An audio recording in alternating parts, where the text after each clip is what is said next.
Greetings, one and all. Welcome to yet another edition of the Breakfast Club. What do we got this week? It's Jambolombambo. Okay, how did I spell it? Jambolombambo.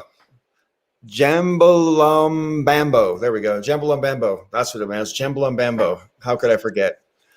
Anyway, greetings, friends. How's it going? Good. I'm convinced. Right. So has anybody got anything in particular on their agenda for this weekend's conversation? Yes, and I hope everyone doesn't mind because this did get under my skin for the last week and has not left. Partly because it's still flooding the internet and it won't leave.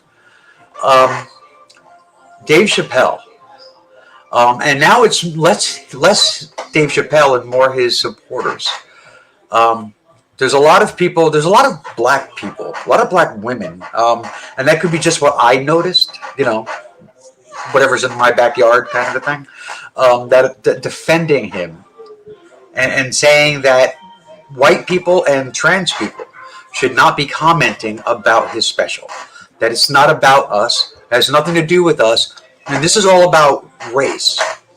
That he didn't attack trans people, even though, I heard him,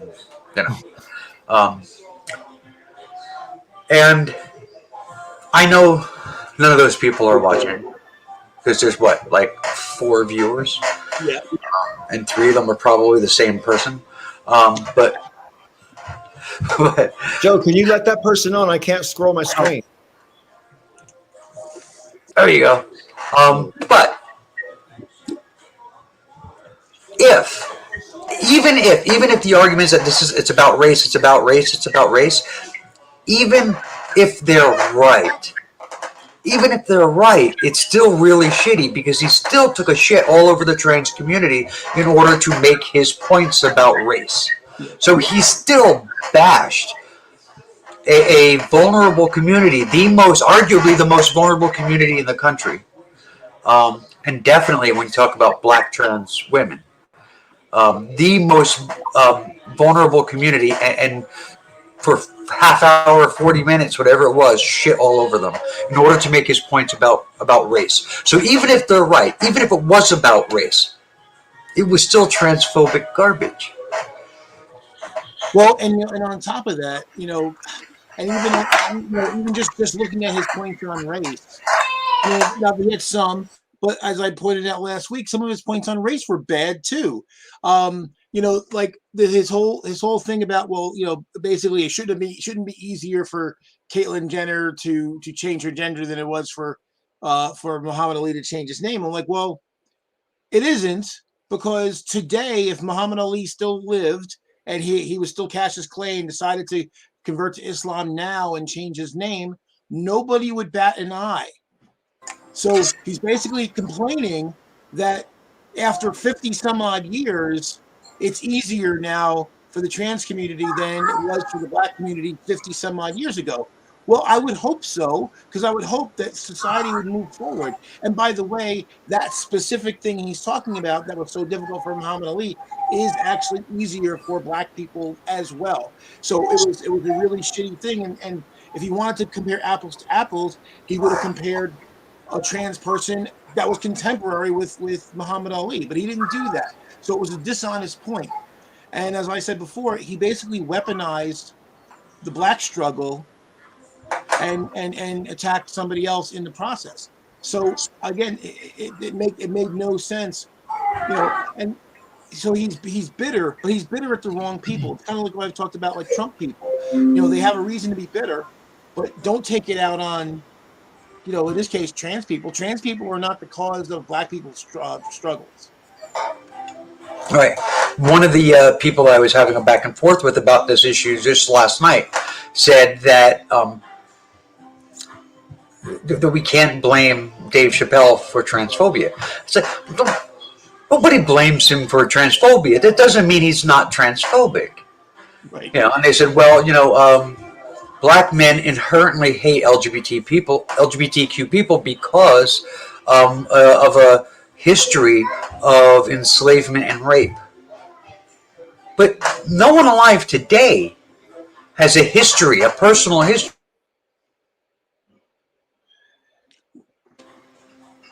Well, and even there, I get the point that they were making, but the whole thing is that that's not an excuse. I mean, so basically saying, right, so that explains the reason why homophobia, transphobia exists within the black community. It doesn't at all excuse it. Right.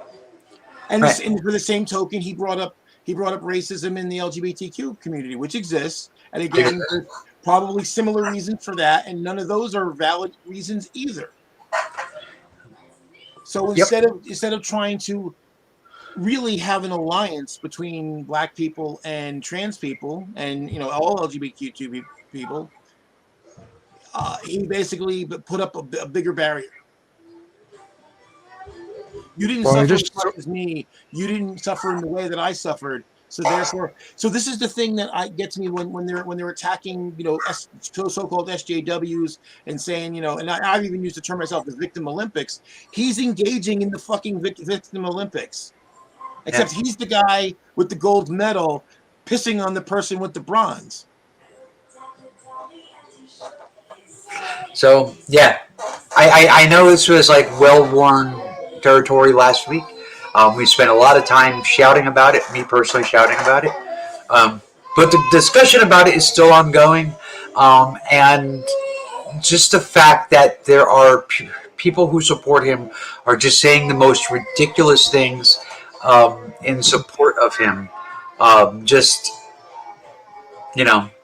Well, it's really interesting to me that Dave Chappelle's the one who can say this and get that kind of support, where other people have said similar things and been dogpiled considerably harsher, for it. And it's interesting to me that Dave Chappelle is the one that's being sort of like, no, it's okay for Dave to say this for some reason because he's Dave, I guess. And I mean, one of the reasons why is something that he actually said during his show. That he was the guy that walked away from $50 million. And basically the only reason for him to say that I thought was astounding, because what he's doing is he's patting himself on the back. He's telling everybody, you can believe me. I am trustworthy. What I say carries weight because I was willing to walk away from the man and then left $50 million on the table. And I mean, and he did. He did. Yeah, but he got $25 million for his 4 Netflix specials. Right. And it doesn't lend any credibility to anything that he's saying. It doesn't make him any more right or wrong. Right. It's just a thing that happened. Well, it's like, well, I was really ethical in the past, so therefore that automatically means I'm more ethical now. It's basically like what we talked about, a lot of atheists, people who put the name skeptic in their channel name, who basically like, well, I got one answer right, therefore I'm fucking brilliant, and I don't have to apply skepticism to anything that I believe. Kazoom, you've been waiting to say something for ages. I forgot what it was. I think it was already covered by what someone else said, so it was good. So I mean, it's like I forgot what I was gonna say. My God, it was so good. I'm getting fired up again. Yeah. Well, I mean, one thing that's come. There's since Dave Chappelle's special. There are a couple people I've seen on Facebook, a couple of my trans friends on Facebook. They're like, they're saying they're going to probably have to leave Facebook because of they just can't take so many of the people that are in support of what Dave had said, and it's just really affecting them. It's really, and they're like they're going to have to go some other place. Can I say something that might sound like I'm bashing those people, but I'm really not. Like, okay, so. I have seen a lot of people on Facebook. I've seen a lot of people on Facebook defending him. I've seen a lot of that kind of stuff. I've seen people on my friends list, people not on my friends list. Lots of memes, all defending Dave Chappelle. Lots and lots of it. And I don't really give a shit about those people that are sharing those things, so I don't get personally affected. And some people, and I know this is terrible to say, some people are ultra sensitive, and sometimes they just need to kind of grit their teeth and say that person's an asshole, but I can't let this fuck up my week. Or do what I do. I become Count Blackula. I unfriend or block people all over the place. I don't give a shit, because basically here's the thing, and I blocked somebody the other night who I still like, but basically I can't deal with them. So because basically for me it's about peace of mind. Facebook is a place that I go to be social with people that I like and care about. But if one or more of them becomes unbearable, then they got to go. That doesn't mean I might not hang out with them in person. Doesn't mean I wouldn't talk to them on the phone or whatever. But if they get to the point where I can't deal with them on that level, then they're going to go away. So this is what I had a conversation with somebody the other day about this. Why I've never understood cyberbullying, because cyberbullying only works if you keep those people, if you continue to allow those people to have access to you. Well, I mean, if someone's being pummeled by just thousands of accounts, I mean, it's hard to keep up with that. You'd have to still see them in order to block them. So that's why Steve Shives uses bots. And a lot of people criticize him, but I'm like, I've explained to people, like, hey, you've never been bombarded with the same level of hate that Steve has.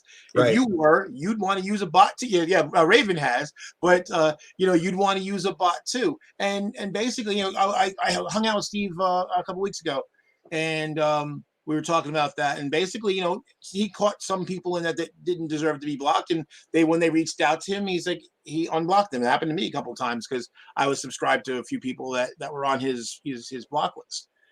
The Amazing Atheist on Twitter blocks anyone who follows on Twitter. Blocks anyone who follows Cult of Dusty.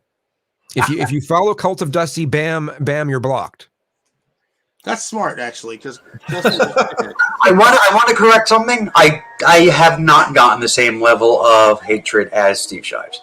I mean, I have been on the receiving end of the internet hate machine, and it can be pretty vile and disgusting, but very few people that I have seen have reached a Steve Shives level of receiving hatred. And 99% of it's undeserved. I mean, everybody deserves a little. But yeah, and Kazoom, to what you were talking about, I don't know these people that you're talking about.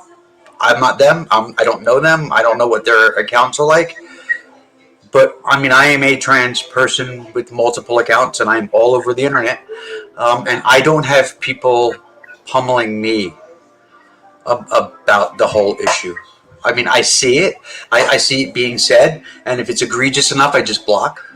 Goodbye, But like, nobody's saying anything to me unless I say something first. And if I say it first, I say it because I believe that I have the stomach and the backbone to get into that conversation. I mean, you guys know me. I'm not afraid of many conversations. So I mean, I don't know, and I don't know these people. Like I said, I don't know if they're out there putting themselves out into a situation online where people are going to yell at them, and then they're like, "Holy shit, I didn't expect the blowback," or if they're just in circles with a bunch of dickheads who have decided, "Hey, it's troll time. Let's fuck with the trans people." I don't know. That's possible. I want to answer Deep Ashtray's thing. Not only have I got death threats, I got one that came in video form. Michael knows about that one. Mm-hmm. And I still have that video in case anything ever goes pear-shaped. I've gotten death threats on YouTube. Yeah. The scariest threat I ever got on YouTube, and this is just only scary because I'm so fucking vain, is someone threatened that they were going to close my channel down and I'll get my channel deleted. Just like vanished. And to me, I've got so much personal stuff there. It's, I'd be absolutely gutted if my channel vanished. So yeah, that was pretty scary. But those days are gone. Nobody cares that much anymore. Yeah, somebody threatened to have me swatted. So I had to go to the local police and the FBI just to let them know, hey, if this person contacts you, they're full of crap. Right. Here's the video. Here's the video with their threat. So somebody had not that it was hard to find them, but somebody they hunted out nude pictures of me on the internet and then sent them to my kids.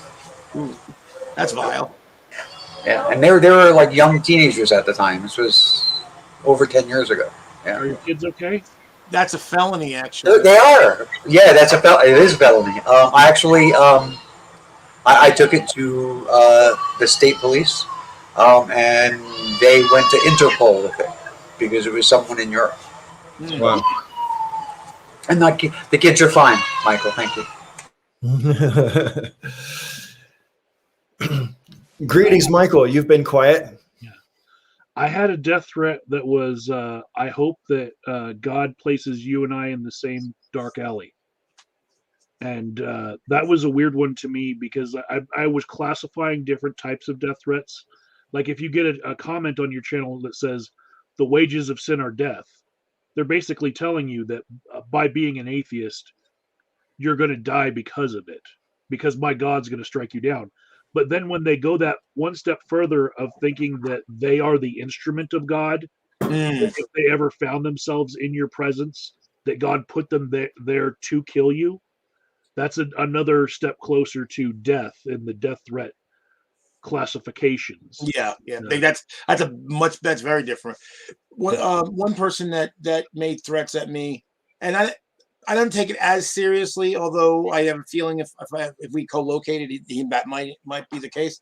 But so I basically said that the guy was a scumbag, and then somebody said to me in comments, "Oh, he's not bad. He talks like that to everybody." I'm like, that doesn't make it better. That anything that makes it worse. So if he literally like wishing death and making death threats and stuff like a lot, pretty much everyone he gets angry at, that's somebody who's dangerous.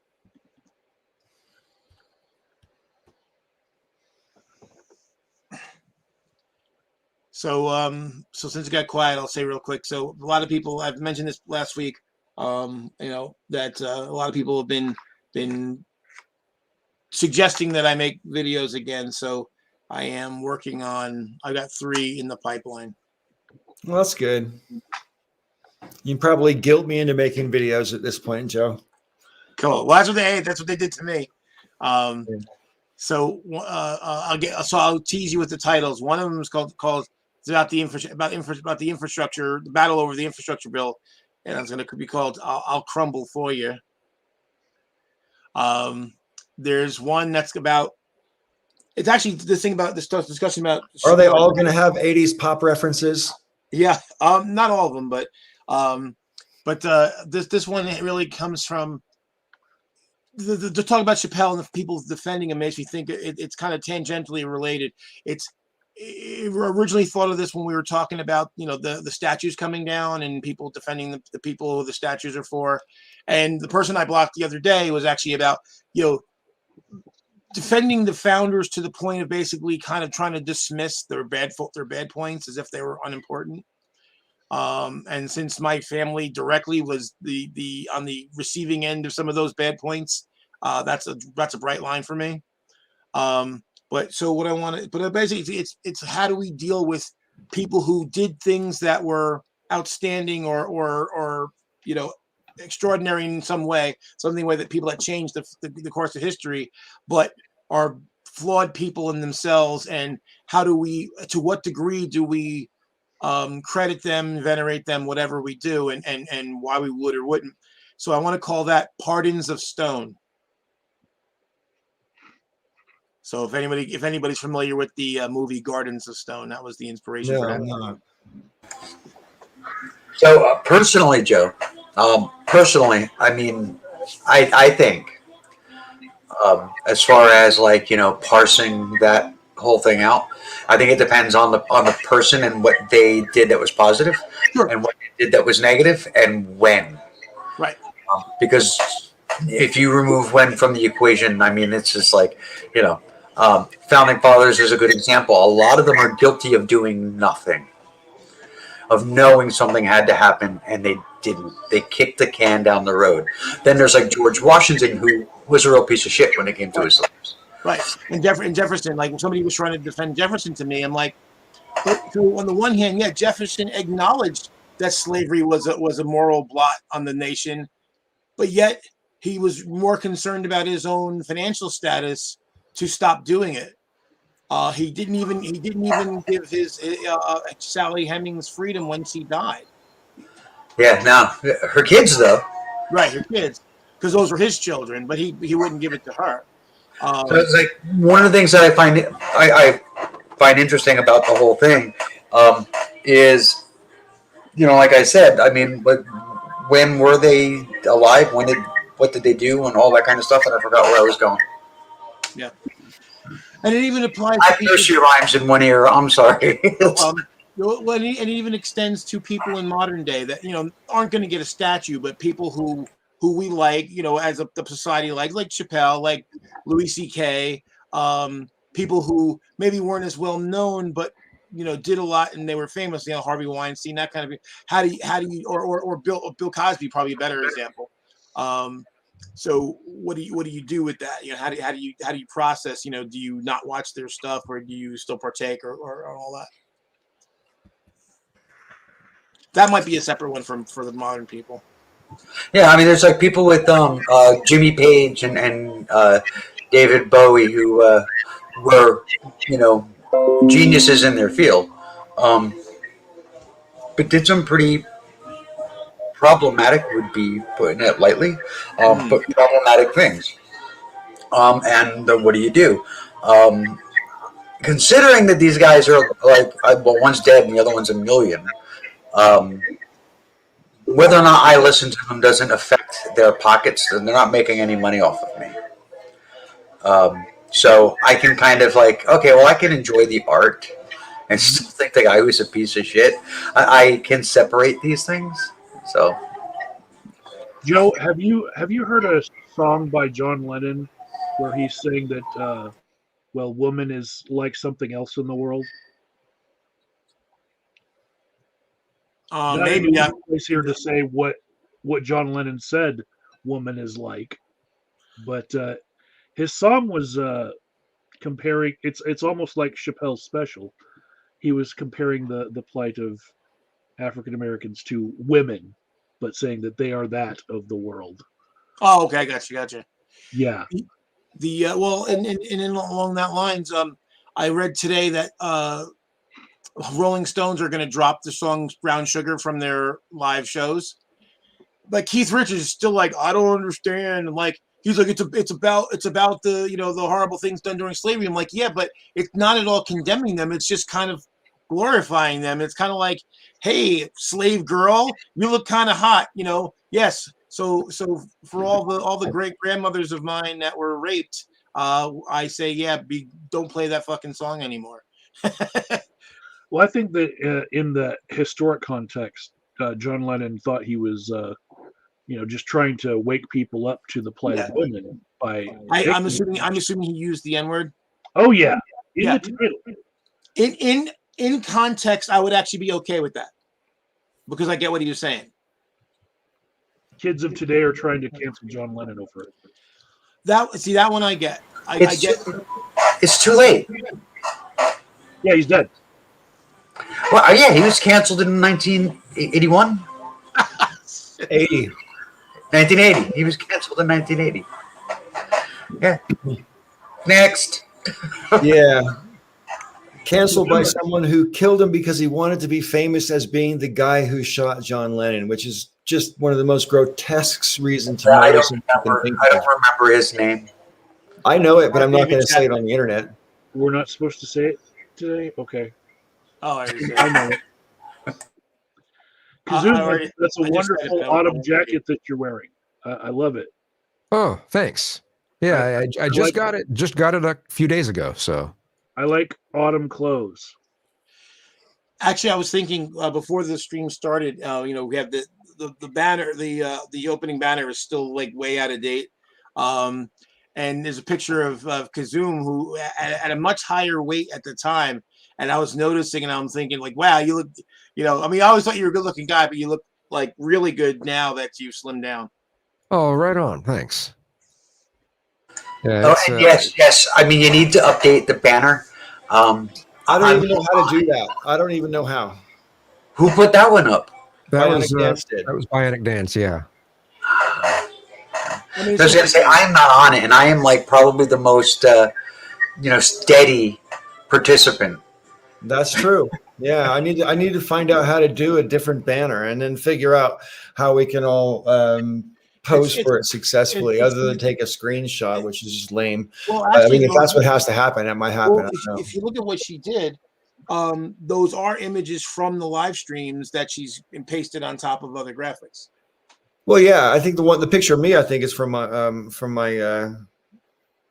my Got That Funk Channel. picture. You know, it's just Maybe she still has the original graphic and it's in full size, and one of us could Photoshop other new images, updated images into the slots. if by one of us, if you mean yourself, I'm all for that, man, because I wouldn't have a clue.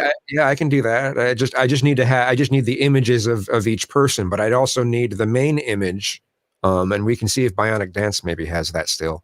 Well, Right, I'll ask her. Sure, you know. Well, I mean, we should be able to grab it off the channel at some point. I'll check it later on. Well, I mean, if you grab it off that way, then it's gonna get it's already degraded, and then if you degrade it twice, it's gonna start to look bad. Right. That's why I'm trying to go for the if we see if we can find the original.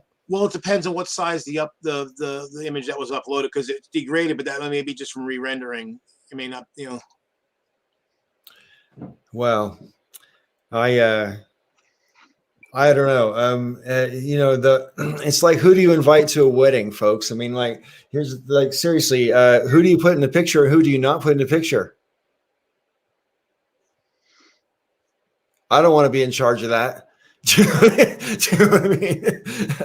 I mean, maybe perhaps we should have an image that doesn't actually have any of our pictures on it, so we can keep that for. Well, actually, I mean, there's nothing wrong with keeping, you can even keep the ones that are there and add more. Sure. I mean, because it's already incorrect as it is, right? So, I mean, that's the issue. So, anything is better than nothing, really, as an improvement, right? Yeah.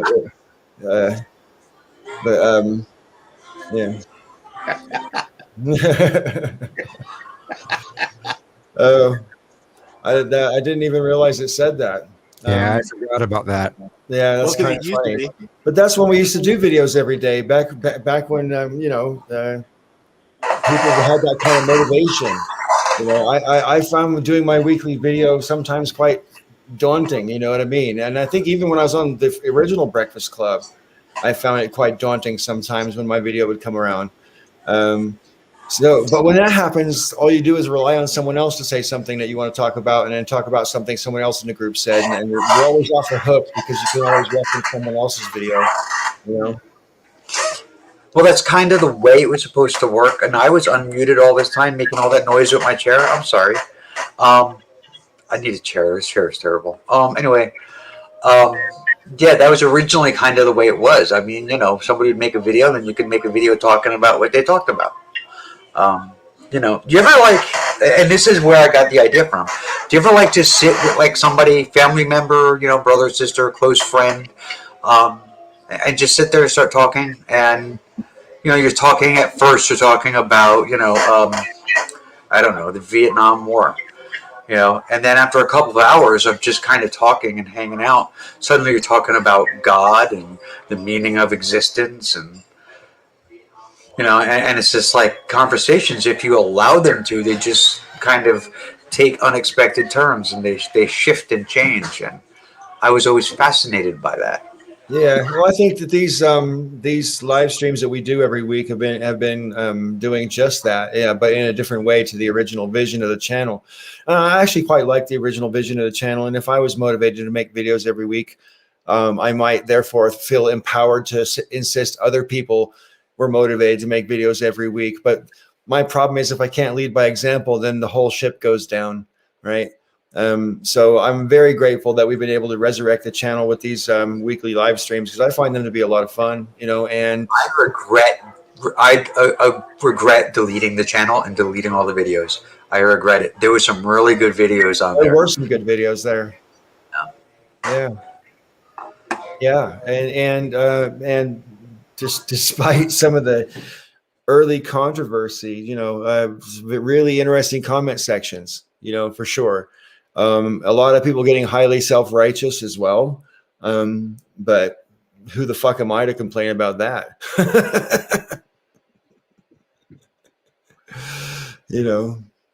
So I wanted to sideswipe Joe, but he's gone right now. But Paul, I was wondering, how serious do you think it is that you're seeing shortages in your grocery store?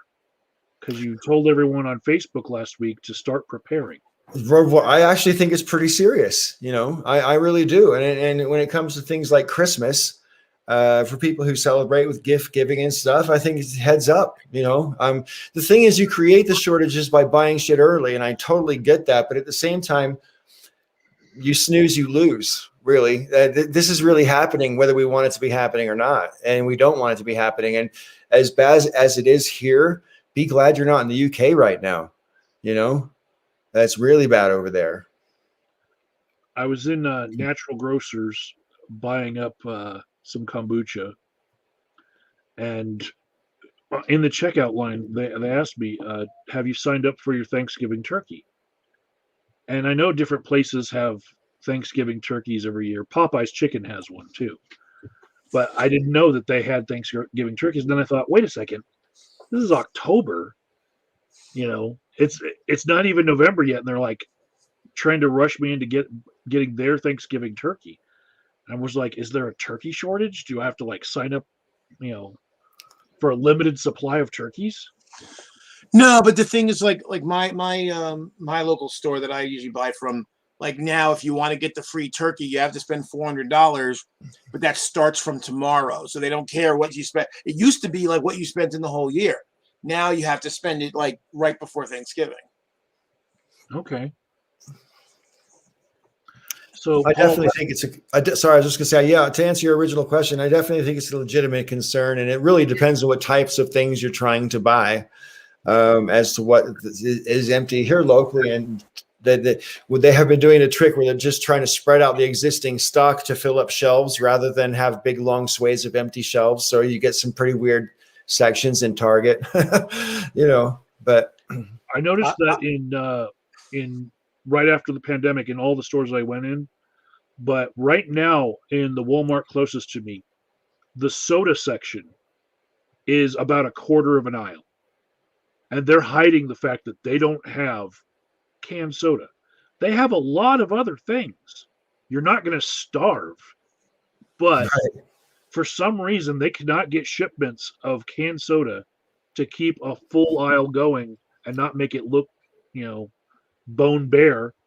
So, well, I noticed that like even last year when COVID was like really when we first were like sheltering in place, going to the store, that I remember going down the aisle where toilet paper was, and not only was the aisle fairly empty, but they had gotten rid of all the varieties. Everything was like the middle of the road, like the equivalent of like the Comfort Care one. They're like they didn't have they didn't have like the Charmin really plush 2-ply.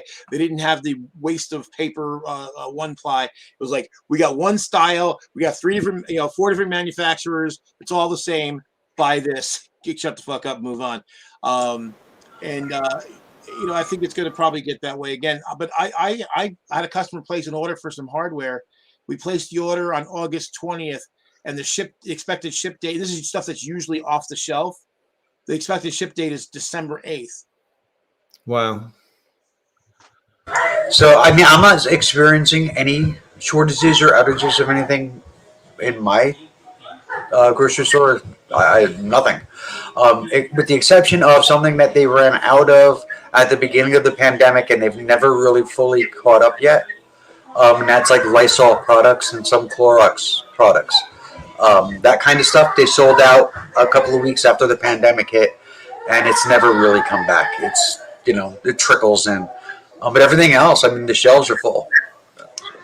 Yeah, I've seen, I mean, fewer options for sugar, fewer options for flour. But they're there. But let's see, Gatorade, a quarter of the flavors that they normally have. There are some things that have become more expensive. Milk has went up. Whole bunch of other groceries have been going up in price. So it's kind of weird. I don't like this, but I get my Gatorade from Amazon. I get like this 3-pack of 3 flavors. It's the 3 best flavors.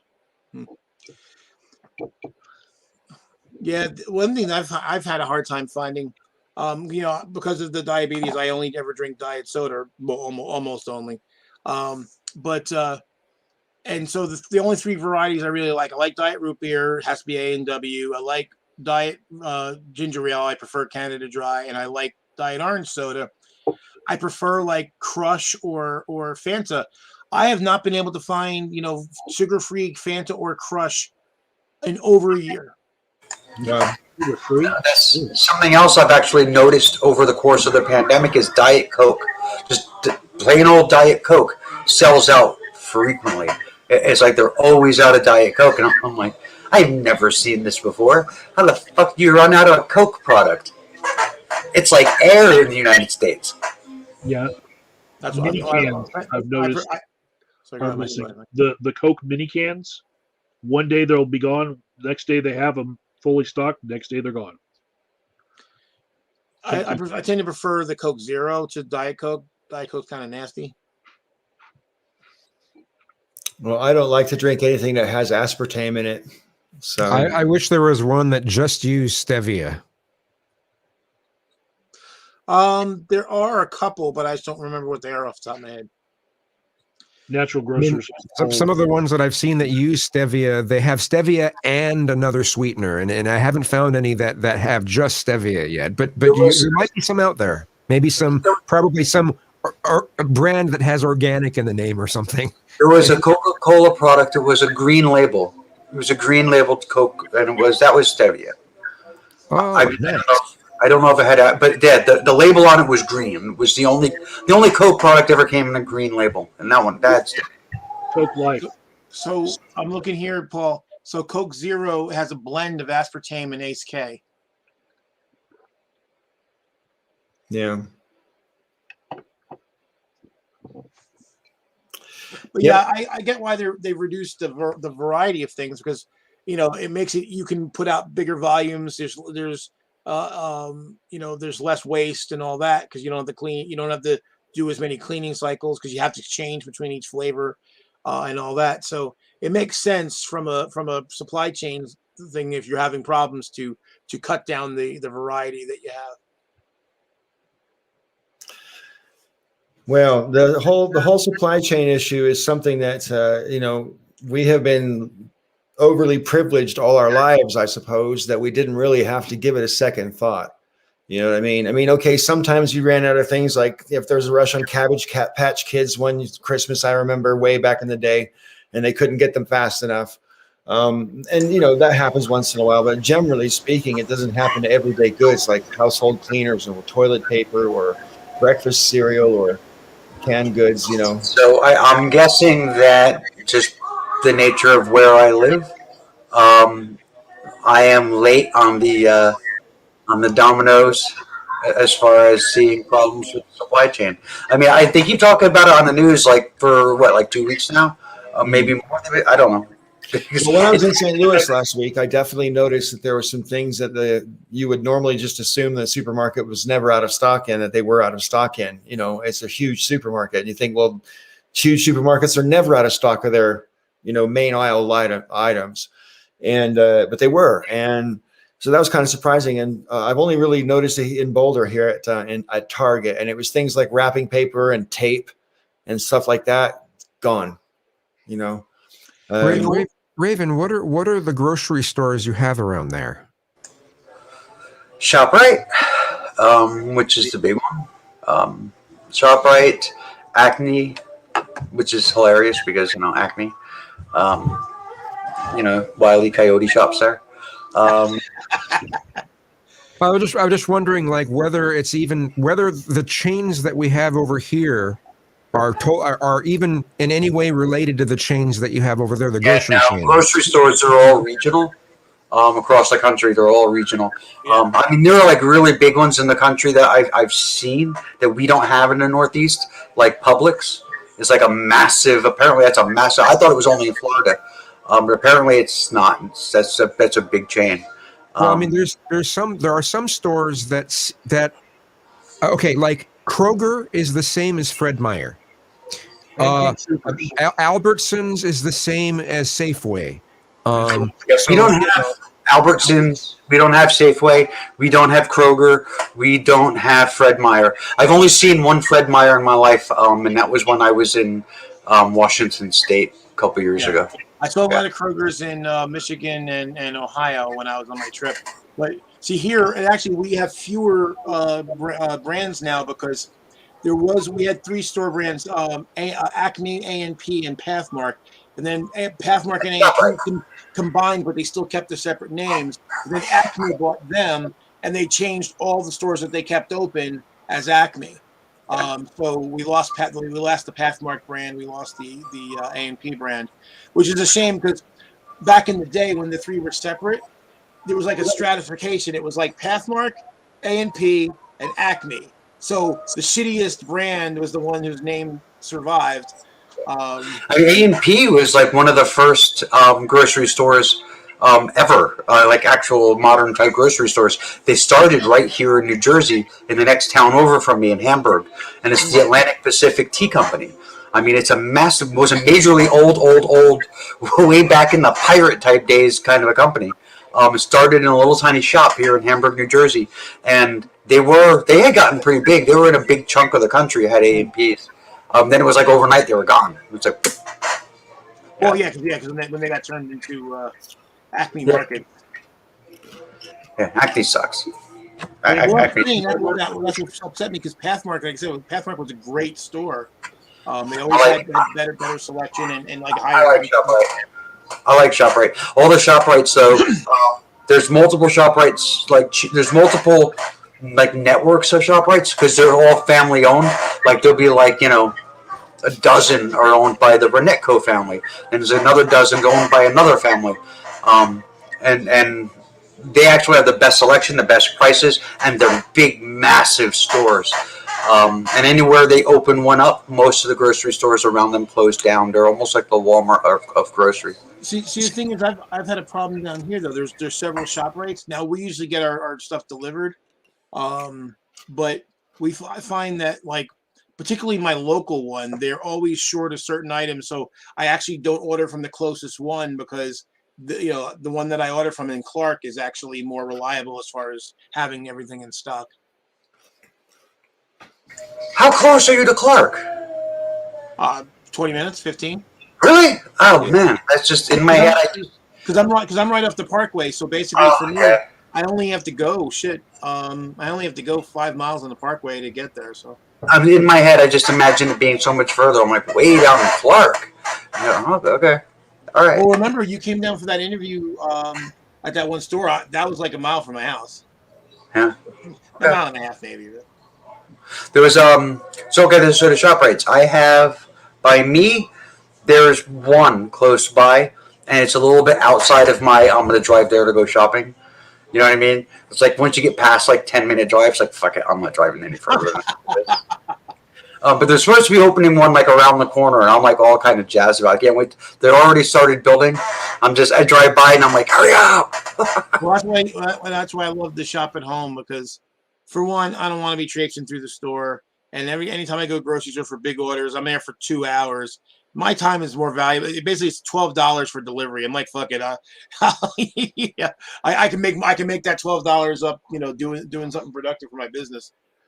Raven, where you live, is the local living situation relatively stable, or is there new shit being built all the time? Neither. Okay.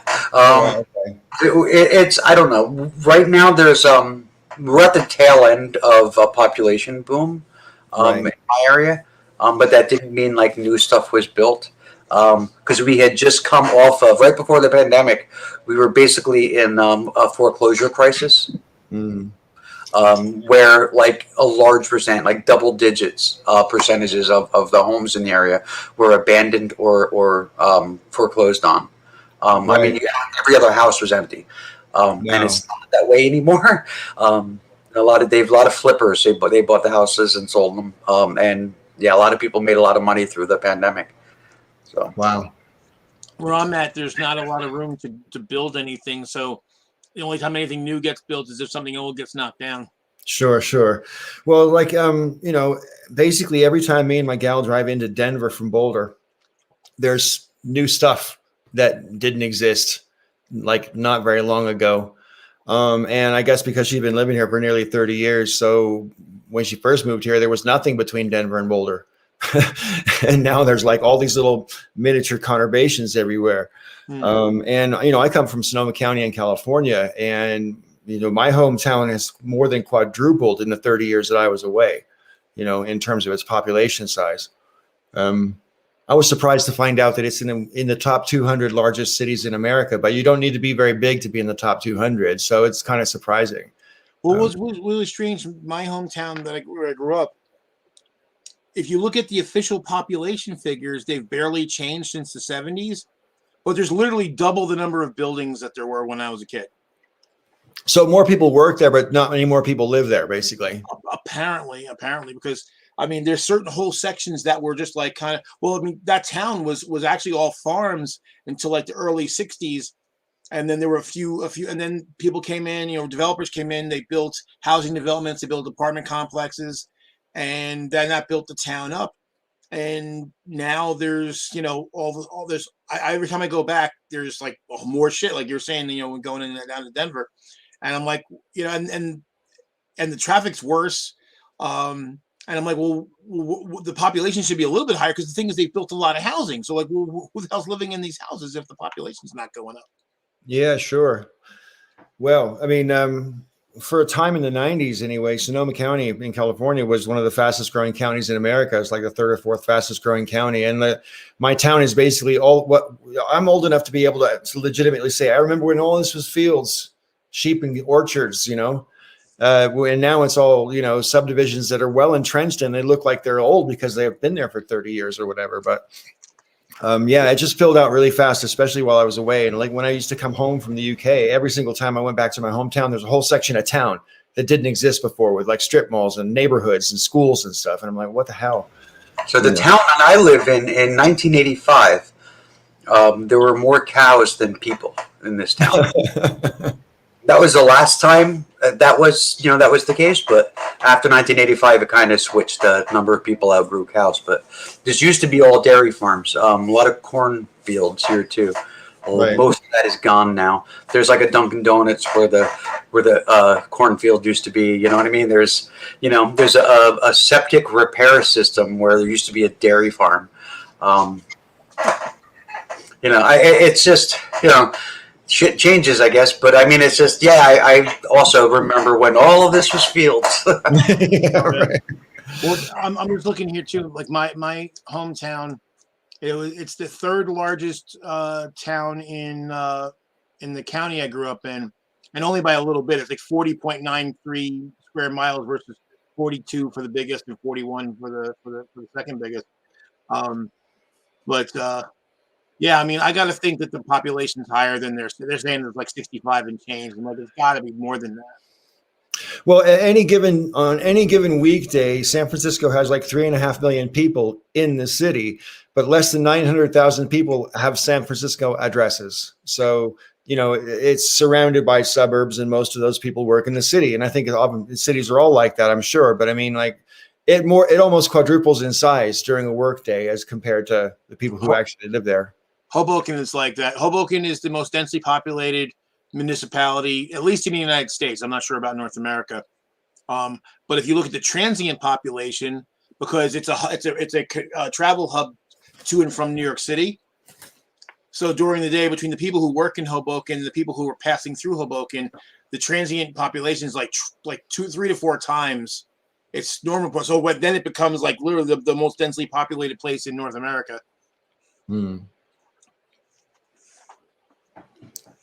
I'm not sure I'd like that very much. I think I like it up here where there's no one around. I kind of got used to it, especially because when I was living in the UK, my last UK address was in the outskirts of London. So I was living in paved world, where nothing was more than a 5-minute walk away. I don't want to live in a city, but the wilderness scares me. The what scares you? Wilderness. No, man, it's really cool being really close to nature. You're just sort of like clinging on, and the animals are doing their thing. It's really cool. I like it. Not me. I love nature, but I can understand why some people don't, especially the bugs. Well, yeah. Well, I mean, the bugs are they're definitely a problem. I also find like, I don't know. I actually feel more isolated. Oh, well, yeah. Well, yeah. I feel isolated in a place like that, and I don't like feeling isolated. Right. I feel detached from humanity and safety. Yeah, I think that's part of the point of some people moving up here, though. They want to get that detached feeling, and sort of. I mean, some people are, in fact, like self-admittedly isolationists, and they like to move to places like Idaho or Montana, and get away from it all. Kind of a big deal around here lately. I'm sure Joe has heard about this. I don't know if you guys have ever heard of the spotted lanternfly. Have you heard about this? No. So in 2014, I think they're from China. Some goods from China, they had shipped either eggs or they had shipped live spotted lanternflies to southeast Pennsylvania, southeast or southwest Pennsylvania in 2014.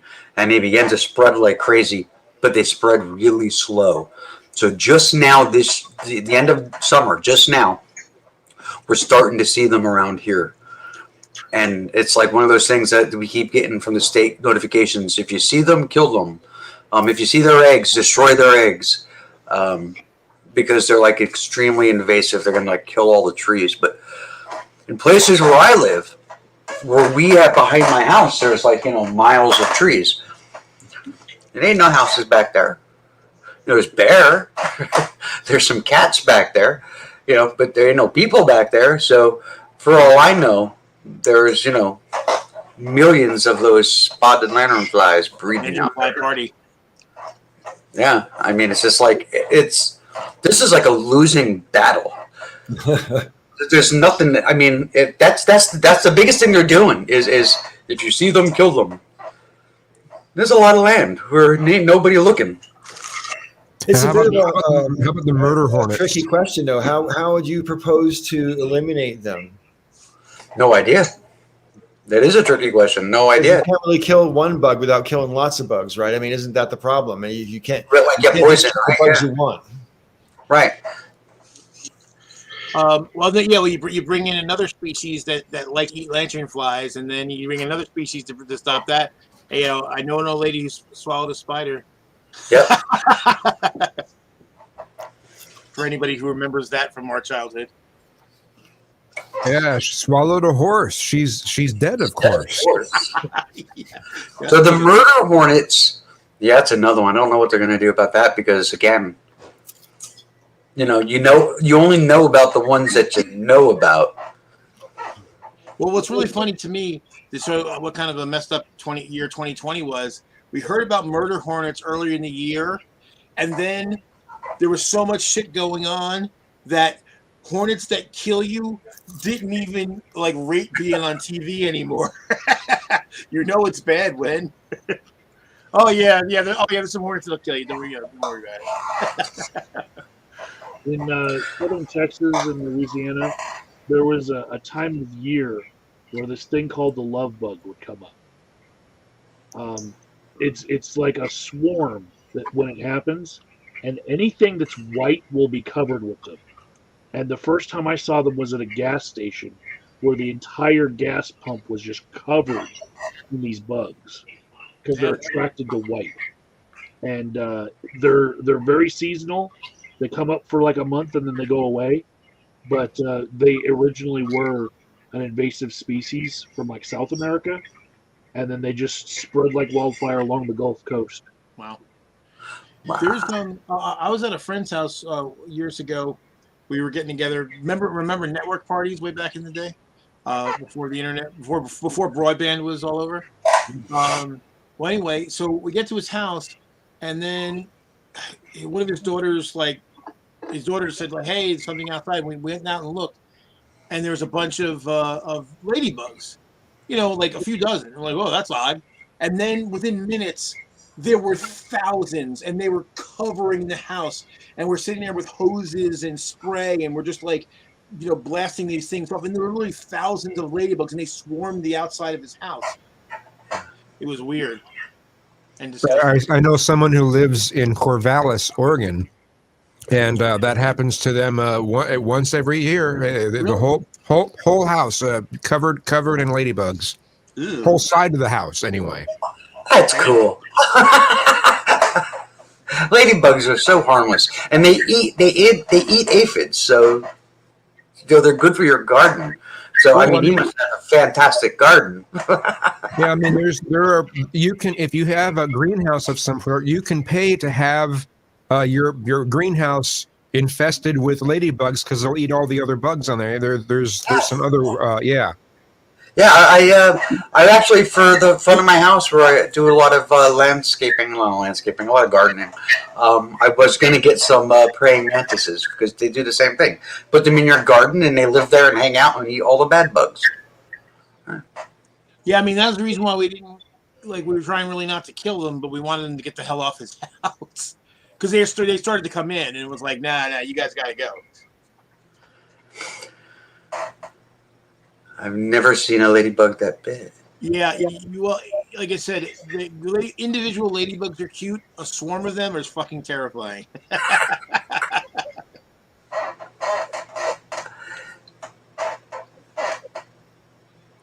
I don't think there's any sort of sting to the bite. I just think it's like a pinch, probably more like an ant or something.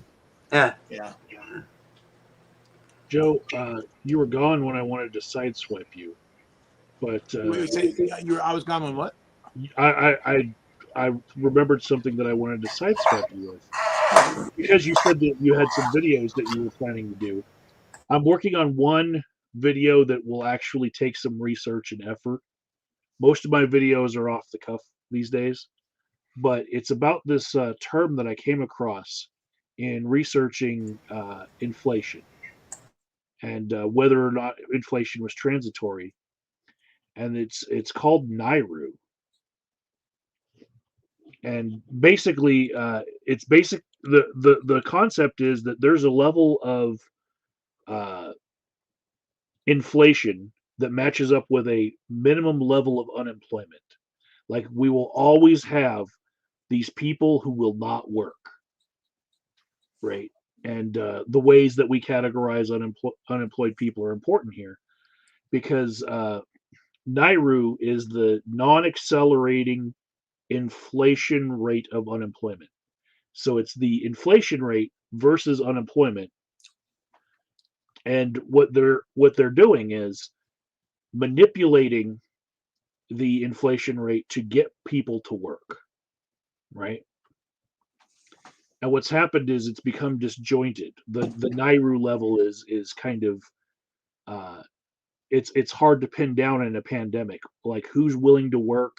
Are they only not willing to work because they don't want to get sick? Are they not willing to work because their unemployment benefits were paying them better than their actual job was? It's really hard to nail down where that NIRU level is. But Alexandria Ocasio-Cortez was hammering the Federal Reserve Chairman in Congress about, we spend all this money and we don't see all of these horrible things that we thought would happen. And we're seeing inflation rates go up, and unemployment is not going down at the same time, and it seems disjointed now. But basically, when I take a step back from it, I don't have any education in economic policy. I'm just looking at the humanness of this, and I'm like, this is fucked up. That if they want more people to go to work, they will raise the inflation rate by raising the interest rate at the Federal Reserve.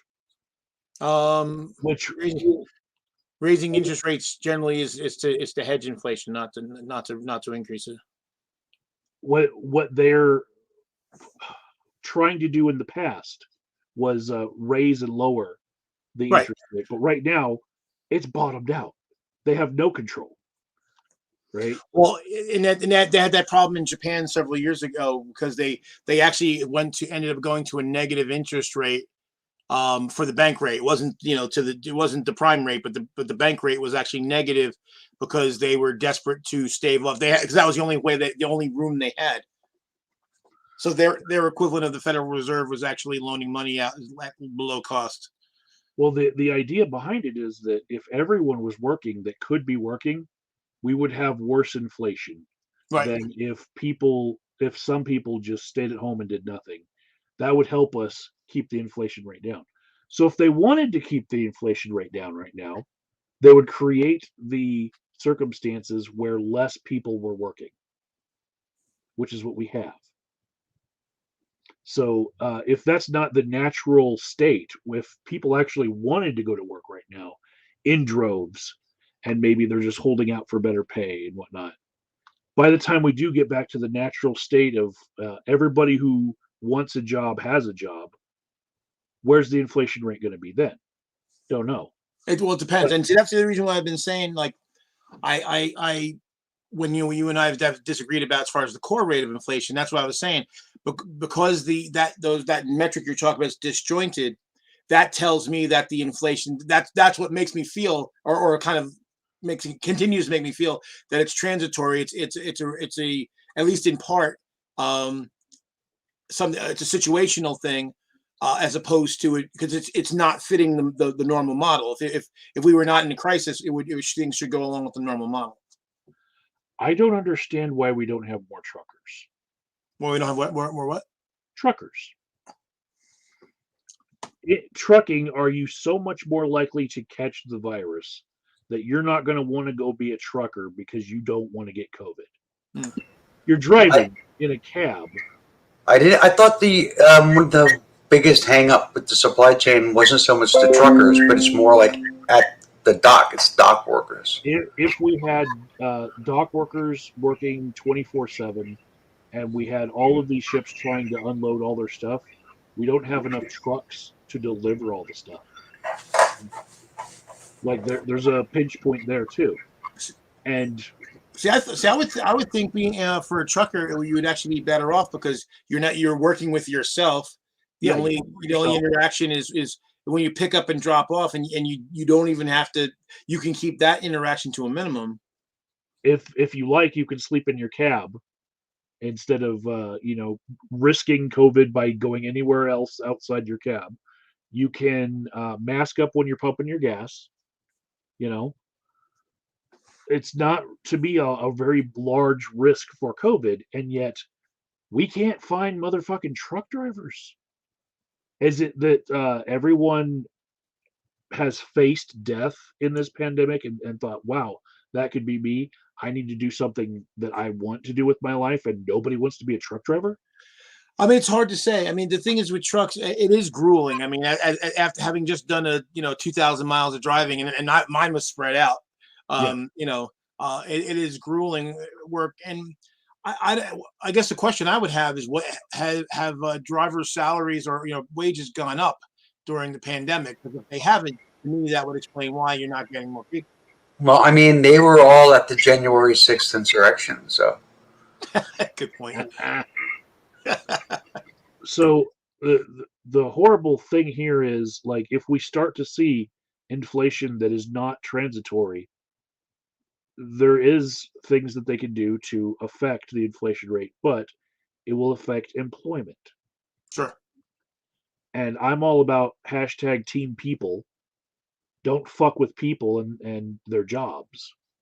But there are methods to adjusting this so that you can keep the inflation rate at a certain level at the expense of people working. The problem is, if you don't, what ends up happening is you end up, basically it eats up economic growth completely. There's a balancing act, and basically there's like an inflection point, because if interest rates go too high, that kills investment, that kills economic expansion. So there's an optimal point in there where you get you get it, but it's hard to find, and it's also it's also dynamic. So what that value is today is different than what it would be, next year or last year. This is the reason why I take the task like libertarians who are so in love with the Laffer curve. It's not that the Laffer curve is wrong. It's the problem is the Laffer curve is useless other than as a teaching tool, because it's not just a bell. You have to know the dynamics of your system, and in order to be able to make use of it, you have to know where on the curve you are. So you'd know, okay, do we raise taxes or reduce taxes depending on where we are on the curve? If you don't know where you are on the curve, you don't know what to do, and you'd actually have to make successive moves in either direction and see what happens. Plus the fact that they're talking in very broad rates about like an overall tax rate. But of course, we don't have an overall tax rate. We have progressive tax rates where people with higher income rates pay exponentially more taxes, or at least on paper anyway. So it's not a curve, it's a surface. So you have to know where to set the switches at various income levels in order to get the right result. And again, that changes over time. So it's an ever-changing surface. So that's why it's like, yeah, okay, your curve is nice for demonstrating the principle, but it's absolutely worthless in practice. One of the other things that's happening with our trucking fleet is we have inefficiency that we could be addressing, because we have goods that have already been moved from the ports on the Pacific to the East Coast. And when shortages happen, sometimes there's a stockpile on the East Coast that's already been shipped from the West Coast, and it'll be shipped all the way back across the country just to address a shortage. So then you've shipped it across the country twice, basically to get back to the same place. So I think they could solve the shipping problem if truckers honked at kids again. Yeah. Right? What troubles me is that it's so disjointed from actually feeling people's pain, because the decisions they're making about and feel like, oh, we have to protect the inflation rate. On the person level, there's people who won't be working that want to be working. Well, it's true. I mean, the thing is, the inflation rate also affects people too. I mean, because remember, but I think of the easiest way to think of inflation is that's the what's the term, depreciation of the value of money. So the higher so if you have $100 and you don't put it in the bank, you don't invest it, you just keep it in your pocket, and how much is that $100 worth in terms of buying power tomorrow, next year, the year after that? This is what will happen actually when we're looking at the minimum wage, why the $7.25 minimum wage is ridiculous, because it hasn't adjusted for inflation. So now what was, that $7.25 in today's dollars is probably like, I know if you go back to like the 60s and you go from the original minimum wage, we should be in the 20s, but even compared to the $7.25, we should be about $17, $18 now to have the same buying power as you had when the $7.25 was put in place. But because of inflation and the higher the inflation is, the worse people's salaries get and their wages get docked because basically your buying power shrinks. Well, yeah, wages should be linked to inflation. Minimum wage at least should be linked to inflation so that every year it adjusts. And then hopefully, theoretically, others strata of pay scales would also adjust. Wouldn't just be the people at the bottom getting the adjustment, hopefully. It was when I was in the Army, they had COLA, the cost of living adjustment. And depending on where you were stationed in the country, they had already measured it for the year. If you were stationed in Alaska, you were getting more pay because the cost of milk was so much more there. Yeah. But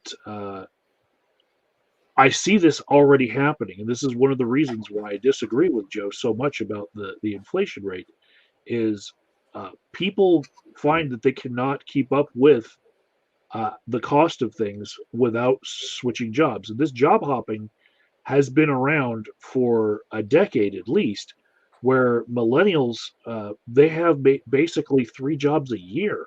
They're just hopping everywhere on average. Boomers maybe had 6 jobs in their life.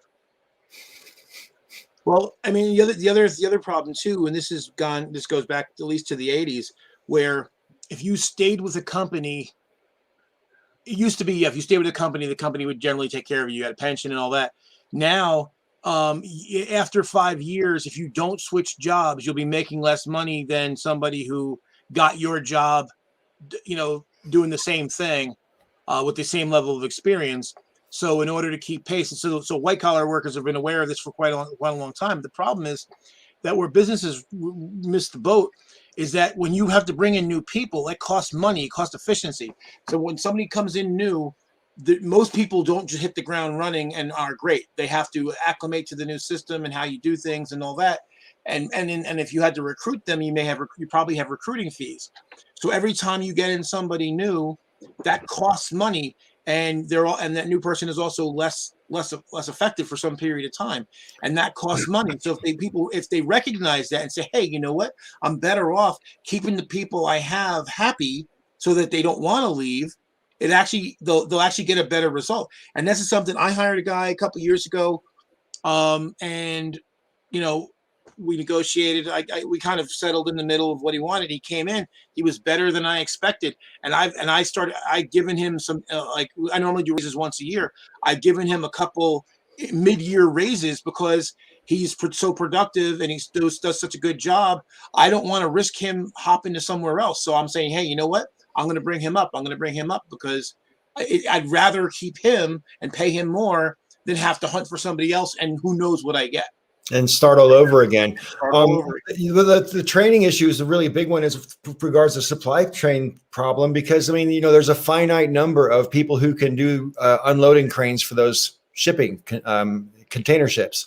It's the same with truck drivers. There's a finite number of people who are licensed to drive 18-wheelers. And then not all of them are, for example, licensed to drive with hazardous materials and so on and so on. So, I'm not exactly sure where the supply chain kink started. Where was the original bottleneck? Was it at the docks, or was it the truckers? Where was the actual bottleneck started? Because there would have been a place where it started, and then it started backing up from there. Well, I can tell you, actually, it's going to surprise you, but the chip shortage. The what? The chip shortage. The chip shortage. Chips. So basically, people don't realize that. So basically, once you had the chip shortage, people just think, oh, well, it's a little slower to get your phone or whatever. But this affects everything, because in the manufacturing sector, all the systems have at least some level of controls, if not automation. And so once it became slower for that stuff to come in and to be installed, it slowed down everything. And so it's having a cascade effect in the whole economy. And like I said, whereas if you remember back with the toilet paper shortage, that happened and then it kind of abated. Well, I'm seeing the effect in my industry. I'm seeing the effects of the chip shortage getting worse and worse and worse and worse. So like I said, I'm seeing, it's one thing. Originally, it was like the more esoteric parts were hard to get. Now I'm having a hard time getting the normally usually well-stocked parts, getting those in. And so and then what I think was happening is, so people are just like they did with the toilet paper, is they're stockpiling stuff because they don't know, they don't know when they're going to be able to get more, and that's making it worse. Yeah, you create this shortage when you overbuy. So my favorite technology store here in Denver is called Micro Center, and if you go to their computer parts department, there's a sign that says that you could have one video card per person. They're going to check your ID, and it's like one per month. They have to hold people to that because there's a chip shortage, and there are people using the video cards for things other than video graphics for gaming and stuff. Yeah, like those evil crypto people, crypto miners. Yeah, so they're building racks full of them, to get the processing power out of them. And so in the middle of a chip shortage, you have this demand for chips for something that is very, expansive with these racks that very chip intensive. What pisses me off about that the most, beyond the fact that, obviously it eats up a lot of energy, and it's actually, people have shown that it's, for at least for certain ones of them, it's actually you're actually costing you more in power than what you're getting now. But the fact that the equations that they're doing are meaningless. Like if they were using that computing power, there's a whole bunch of problems that need to be solved that would actually help humanity. And if they were using it for that purpose and doing the mining, I wouldn't care so much. Like, okay, at least we're getting something useful out of it. But it's bullshit. It's just bullshit equations that do nothing. And so it's not. So it's just, just to create quote unquote some phony bullshit fiat, electronic, voodoo. Okay. We don't know what the equations are for. We just assume that they are meaningless. But there's more than one type of cryptocurrency that can be mined, and some of them are having real world applications to their keeping those equations running and the whole mining process. But as far as Bitcoin is concerned, we assume, but I'm 99% certain that it's useless stuff. Yeah, because they can change what they call the hash rate. When China just banned Bitcoin again, they're like every 6 months they ban it, but this time they actually banned the mining. So they took down all these rigs that were in China getting cheap power, and China did this probably to get them off of their power grids, right? So they moved them to like El Salvador, where they're getting volcano power now. Like for real, this is a thing. And a lot of them went to Texas, and the hash rate adjusts. The difficulty of these equations adjusts by the number of miners that are online. So since they can adjust the difficulty that way, I'm pretty sure meaningless equations. Right. Exactly. So that's, obnoxious. And basically it's libertarian shitheads, basically sponging off the rest of us. Well, they pay for power just the same rate that everybody else is, and if that power wasn't subsidized by the public, then they would be maybe in a better spot. But basically, every subsidy that those power companies got from the public, those miners are taking advantage of it. Well, but remember too, the people using up all this power does affect the overall cost of power. So it actually is raising everybody's rates, including their own. Yeah. And making global warming, the climate crisis worse. And that has a cost that has yet to be paid. Mm-hmm. Paul, that's why we need a carbon tax. Yeah, Paul has no idea what we're talking about. No, I do. It's just that, it's not where my head is at right now. That's all. I mean, cryptocurrencies and mining and stuff is just right. Where's your head at? My head, huh? Where's your head at? My head is at. Well, I don't know exactly where my head is at exactly, but it's definitely not in cryptocurrency world. That's for sure. You know what I mean? Next 2 months, you're going to hear a bunch about it, and then it's going to go dormant for 3 years. And those are 3 years you're going to enjoy. Yeah, right. Well, I don't know. I mean, it's all. I looked at it a little bit, and I'm like, I kind of want to understand, but I also kind of don't want to understand because I don't want to be tempted to get into it. You know what I mean? It's kind of like golf. Golf, like, is an interesting thing. I find the game of golf boring, but the whole thing about golf that I find interesting. Like George Carlin had this whole big thing about golf being elitist, and definitely in the Northeast where land is at a premium, golf is elitist. But when I was in the South, like a lot of guys who were not well off were playing golf because they have lots of land. So land is cheap. Yeah, building a golf course is no big deal. Yeah, there's golf courses all over the place in California where I come from, and for that matter, where I used to live in Britain, there's golf clubs everywhere. Jesus, they're all over. Yeah. A lot of them are on what used to be stately homes. You have a big stately home, and then they turn the grounds, which would be hundreds of acres, into a golf club. And when I was a scaffolder, I worked on one such place that they were remodeling for this exact purpose. And the the membership fee was like $250,000 Damn. And the yearly fees are like 69 grand a year or something as well, just to maintain your fee, your contribution or whatever. And I'm thinking, if that's not elitist, I don't know what is. That's pretty elitist. But see, like the public, there's a public course here not too far from where I live, but it's got a fairly long waiting list.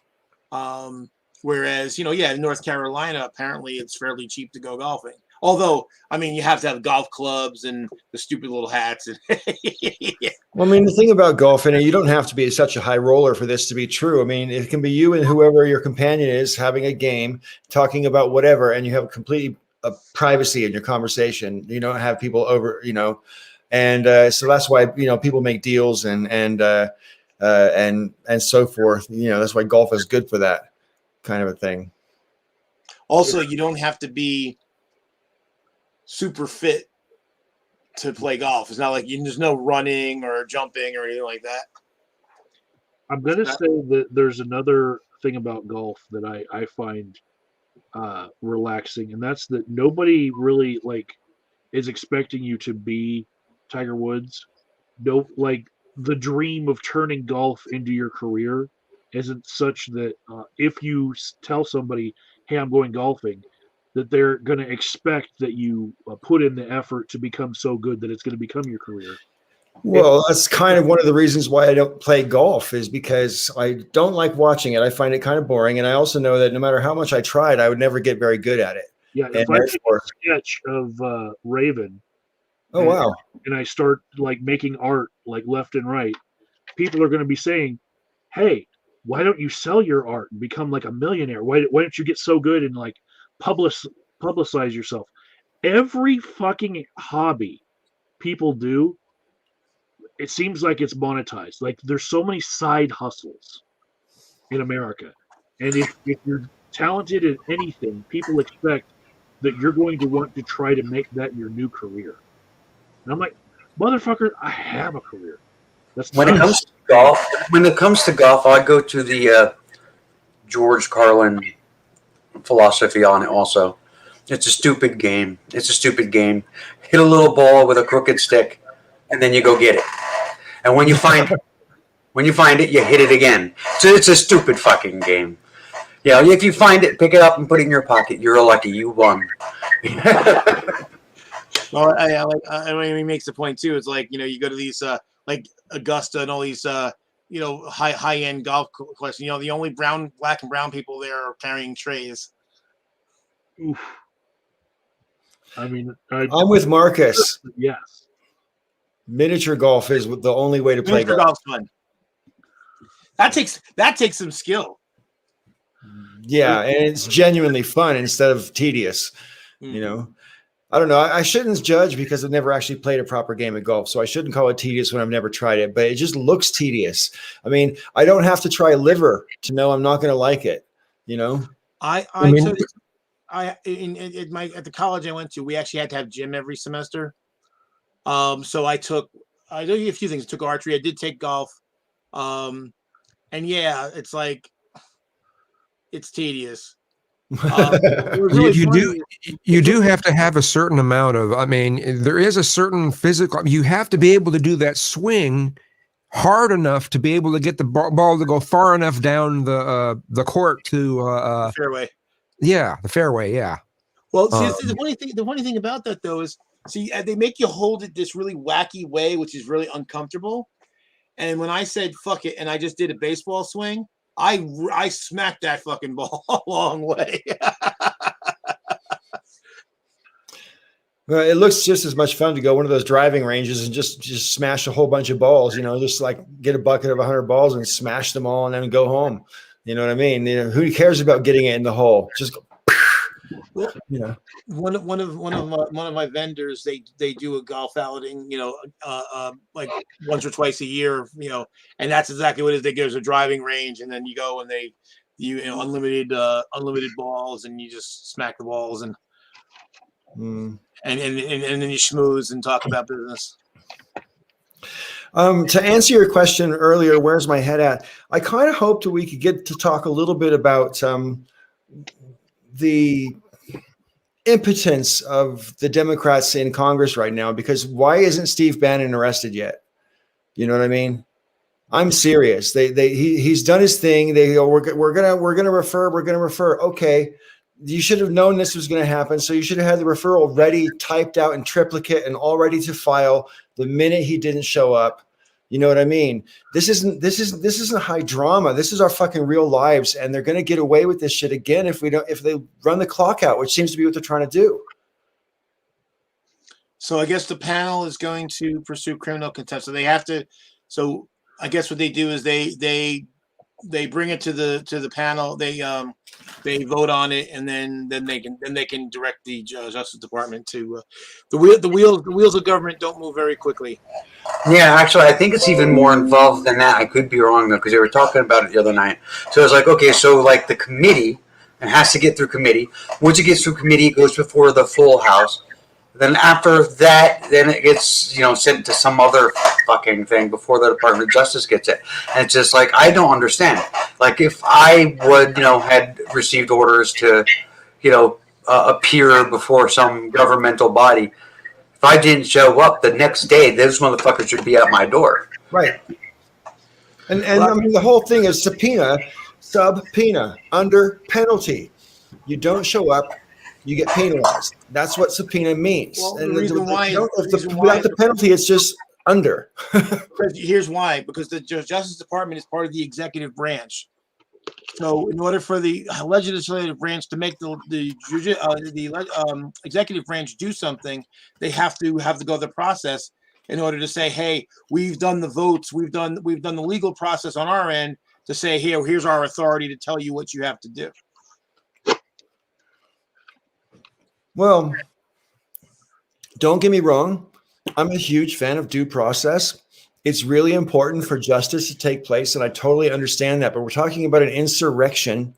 We're talking about people who are actively trying to subvert the system we're living in right now. And I don't know. I think that I don't think the urgency of the moment is being met by the people who are in charge of the whole situation. Well, the problem is that it's regardless of how urgent or horrible the thing is they're dealing with, the process doesn't change. I mean, I think it's worth pointing out though that many of the insurrectionists that weren't people that held power that ended up before the judge got a slap on the wrist. That the government didn't even look to really punish these people. It was more of a this is just something we have to do. We have to go through this process to make it appear as though we're doing something, but most of these people went home. Yeah, but why do you think it's in the interest of the White House or whoever's in charge of that to make that happen? The Justice Department, I guess. Yeah, the Department of Justice. Why would it be in their interest to not pursue charges? Yeah, to be more lenient or to expedite these things just in terms of trespassing or whatever, instead of insurrection. I actually think that that's what it is. I think it's just to be expeditious. It's to be fast. It's just to get them done and over with. Well, what's the advantage of that, though? What's the advantage of that? Time, money, and energy on it. They can do other things. Remember, though, the sentences come from the judicial branch. And so there's been people that have been up and they were facing potentially greater penalties, but the judges, because a lot of none of these so far have been jury trials. Right. So basically the judge has a lot of latitude in sentencing. Well, I mean, in a lot of cases, though, the Department of Justice isn't really looking to punish. There's been a couple of cases where it made, the evening news where the judge is like, why aren't you punishing these people? True. That's true. So I mean, the Department of Justice isn't really pushing. And yeah, the judiciary on a lot of people, it's just kind of letting them walk too. I mean, that's true. But the Department of Justice isn't really pushing. Yeah, that part I don't understand. I don't see any advantage for them to not, nail these people to the wall.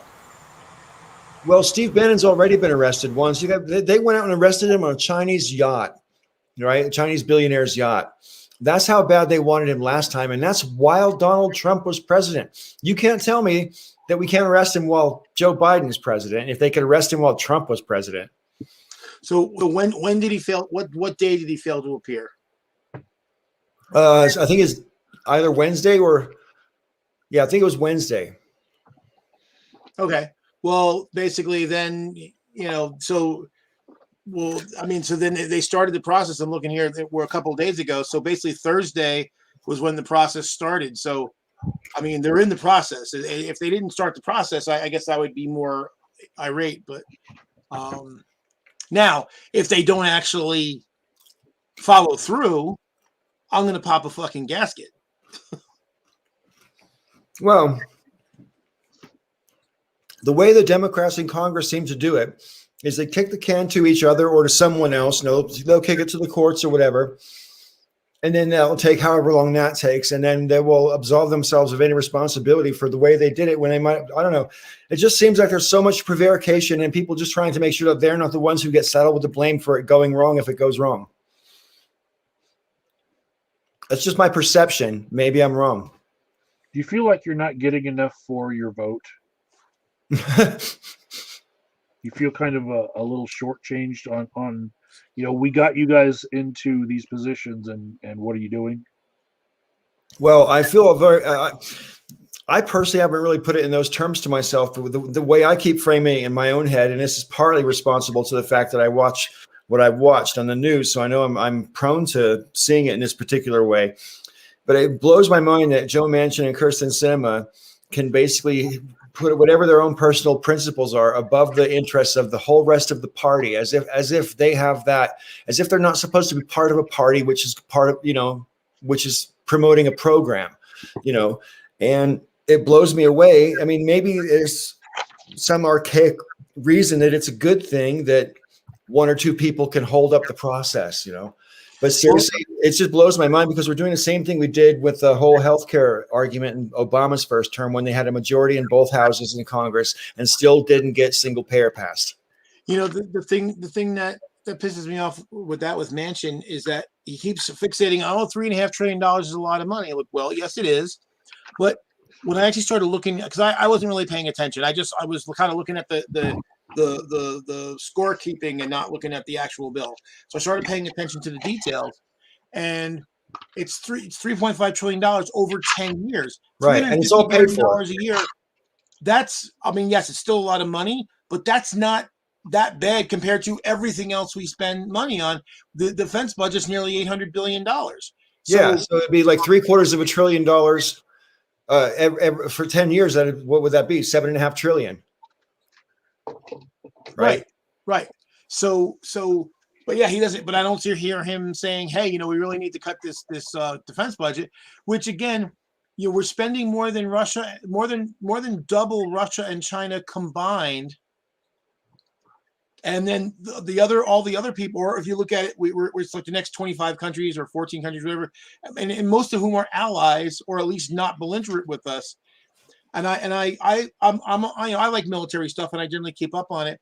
And I was comparing what we have in our military versus what the Russians and the Chinese have. The United States has more than twice as many attack submarines than the Russians have surface ships. In fact, we have more submarines than they have submarines and surface ships combined. So we can literally, just submarines alone, be in a position to wipe out their whole force. Even if we went tit for tat, which we wouldn't, because the stuff we have is generally superior. So we should make at least a few more, is what you're saying. Right. And then China. Now China's been building up their navy, but again, they're still way behind. And I was watching some things, some people who are in the know, who know stuff about defense, and basically saying that the Chinese are spending huge amounts of money building up a navy that they basically can't afford.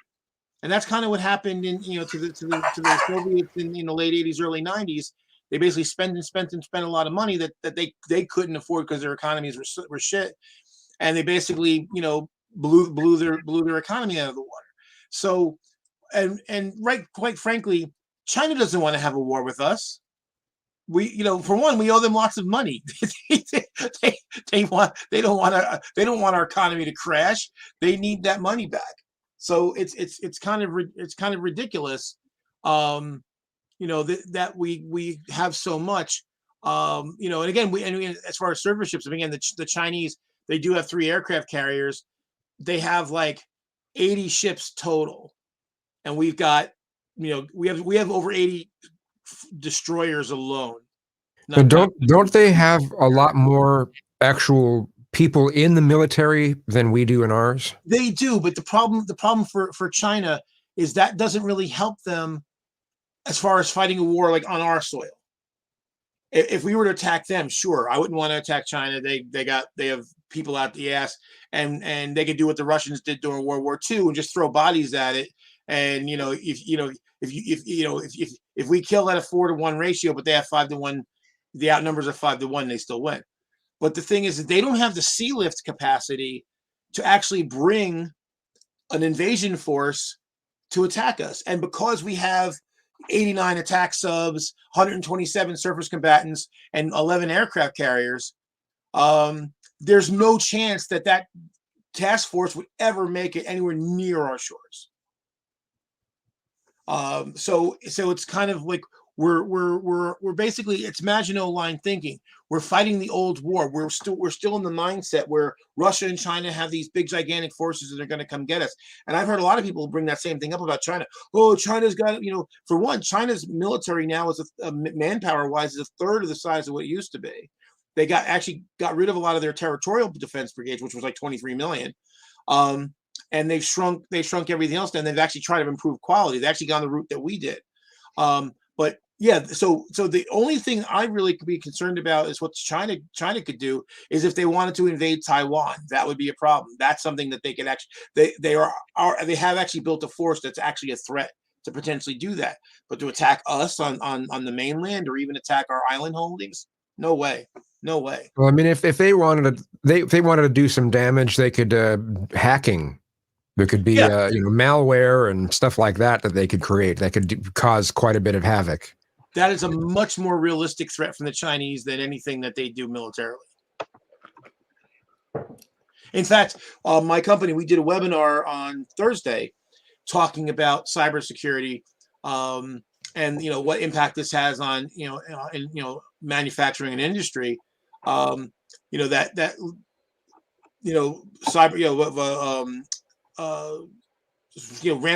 is becoming a huge problem, and now destructive hacking where they get in and try to get to control systems and do damage to equipment and people is becoming a serious problem. And so this is something that we're trying to talk to our client base out there and say, hey, this is something you need to be concerned about, and we're the guys to help fix you.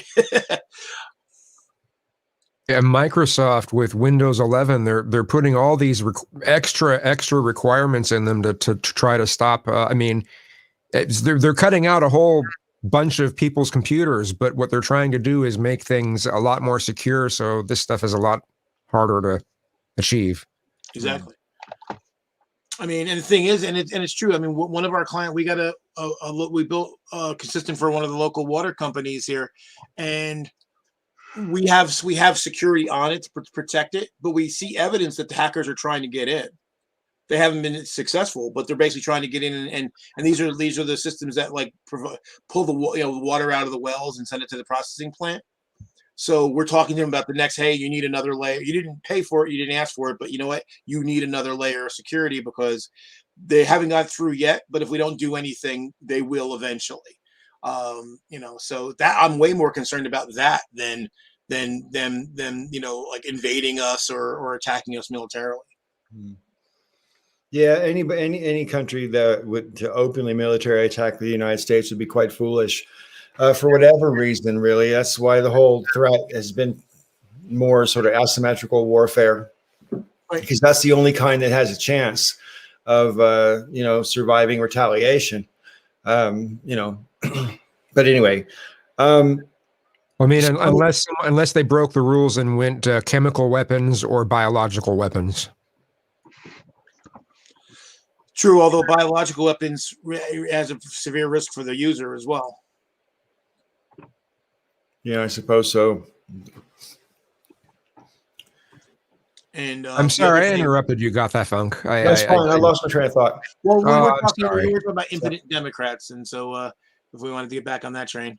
Well, I suppose ultimately I am kind of annoyed at the congressional Democrats because I just don't really think that they're they're being sufficiently assertive, and that's the kindest way I can put it. I think they need to pull their fucking finger out. well, here's the thing. So this is from Thursday. No, this is from yesterday. So on Thursday, so he didn't show up Wednesday. On Thursday, the committee advanced criminal contempt charges. So the process has started. So it says, I'm just looking here, refused to comply. Oh, no, it was on Thursday. He refused to comply on Thursday. So the same day, they advanced criminal charges. Okay, but then, I mean... So there's a vote on Tuesday for a hamburger today. So the vote on Tuesday. And then if the House votes to pursue, then it'll be referred to the Justice Department. Now the problem is then the Justice Department has to decide whether to move forward. So that's another potential hurdle.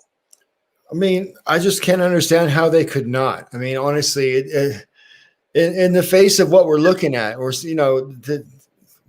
I don't know. I feel like we're rushing headlong towards a cliff, right? And we know the cliff is there, and we know we have to do something, and we know what we have to do. But we're saying, oh, well, even if we slam on the brakes right now, we're still going to go over the edge. So let's just not slow down. It's just like kind of, I don't know. Yeah, I mean, the thing is, here's the thing that I think that the Democrats worry too much about. One thing that may be playing into it, and again, I'm not saying this is a good reason. I disagree with this reason wholeheartedly. But if they're concerned at all about, we don't want it to look political, I'm like, you know what? The Republicans never give a fuck about how it looks. They just do. When they have the power to do something, they just do it. And that's why, in part, some of the votes they get are simply because people like the fact that they're ballsy and they'll just do whatever the fuck they want.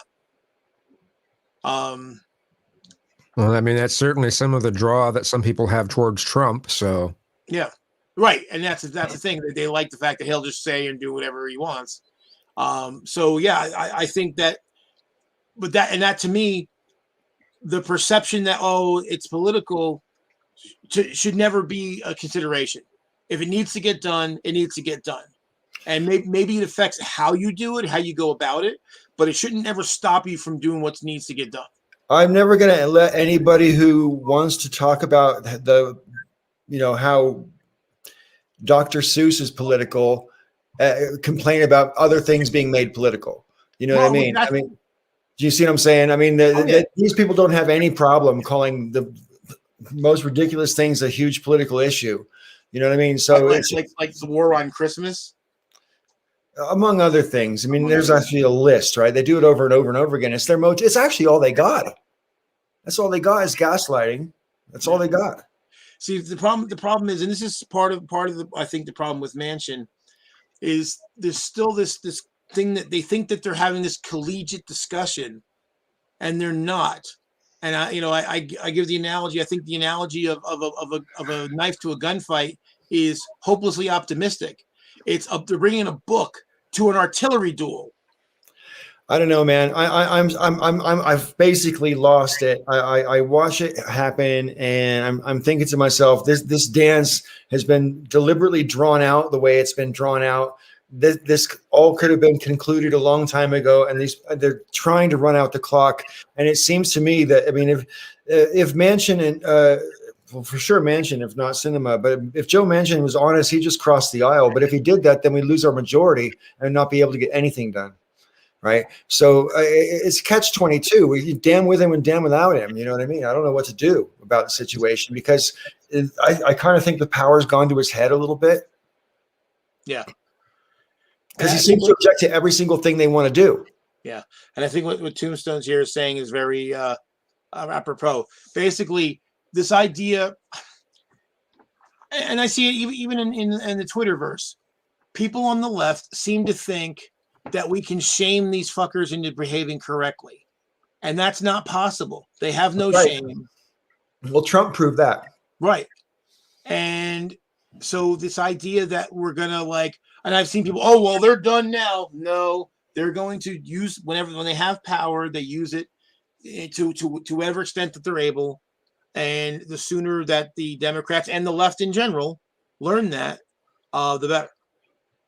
And I actually I want to find out when my representative is doing another local town hall, because I'm going to go and I'm going to be vocal. I know that you would never do anything like this, but I don't know if you all saw in the news this week that a British MP got killed in his constituency, basically doing meetings with the public. And I think that's like the second time in the past 5 years an MP's been killed by a constituent. And, you know, violence is never okay anyway, but political violence in particular just is awful in my opinion, because, you know, surely we should be able to, I don't know. I'm just a product of the brainwashing, I guess, that I was subjected to as a child, because I actually believe in democracy. I think democracy is a good thing. You know what I mean? I think it's the best way for people to organize themselves and to have a chance at some kind of equity in society, you know? When democracy is subverted, it invites that sort of violence. And I wonder if the person who killed that MP thought that democracy couldn't solve the problem because they were shown otherwise. I've seen instances here in America where I'm very surprised that it did not end up in violence, such as the Republicans getting an extra Supreme Court justice out of all their tomfoolery. I'm surprised somebody thought, you know, the system's not working. Because our side is not prone to violence against people. If when there is violence, it's prone to violence against property. Okay. That's the difference. Now, in the other direction, I think that's a much bigger concern. Yeah, in the other direction, they chant "Hang Mike Pence." Yeah, storm the Capitol. Right, and bring a gallows in order to affect that hanging. Mm-hmm.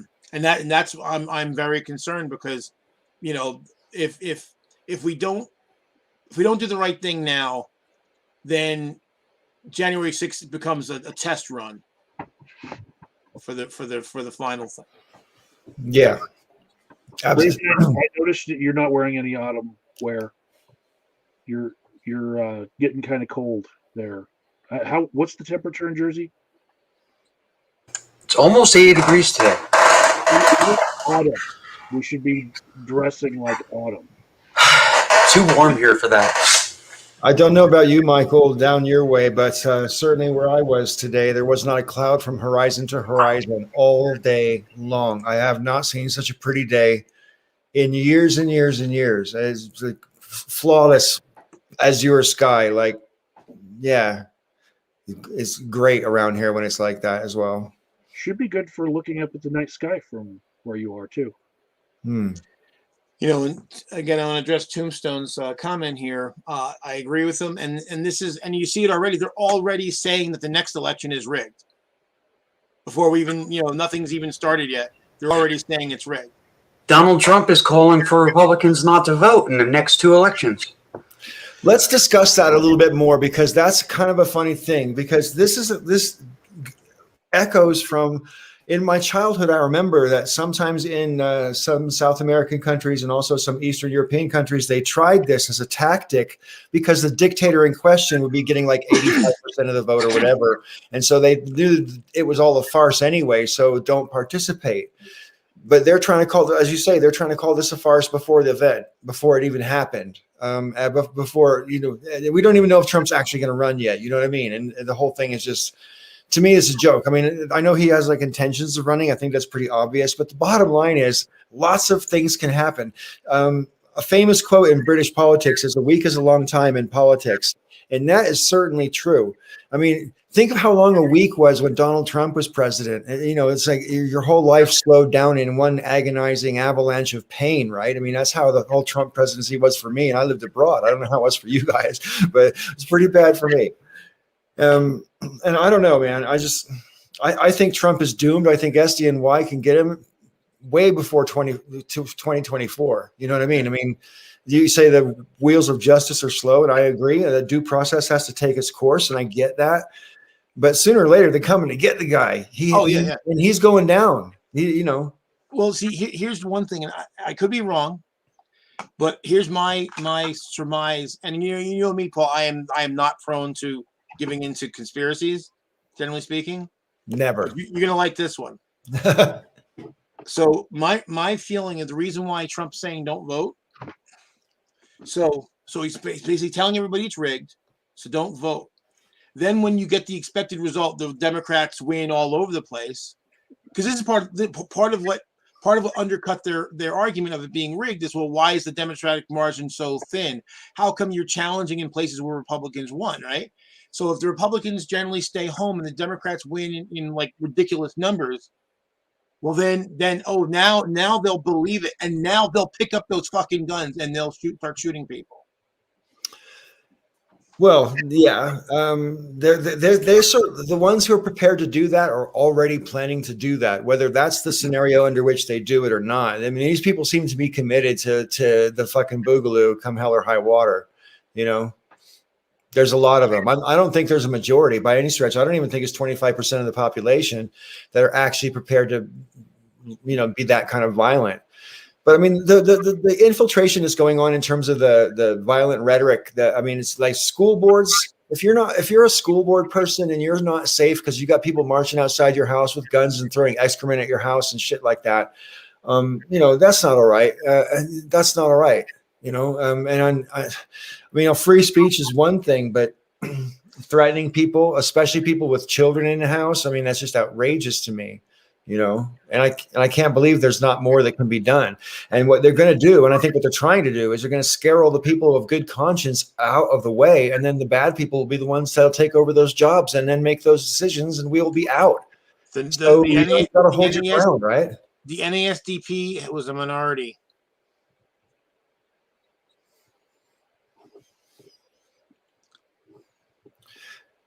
Yeah, I don't know how I respond to all that, you know, when if I was still like raising little kids in my house, you know, because I think it's quite reasonable to say, okay, look, I can't be putting my kids in danger, you know, but on the other hand, what kind of world are they going to grow up in if you let the assholes all totally take charge, right? So yeah, I don't know. It's hard to say. Anyone who doesn't know what I said, I actually said it wrong. It's NSDAP. But you can look it up for yourself. I don't want to use the term because I don't want to get us, you know, let the automatic system hit us or anything.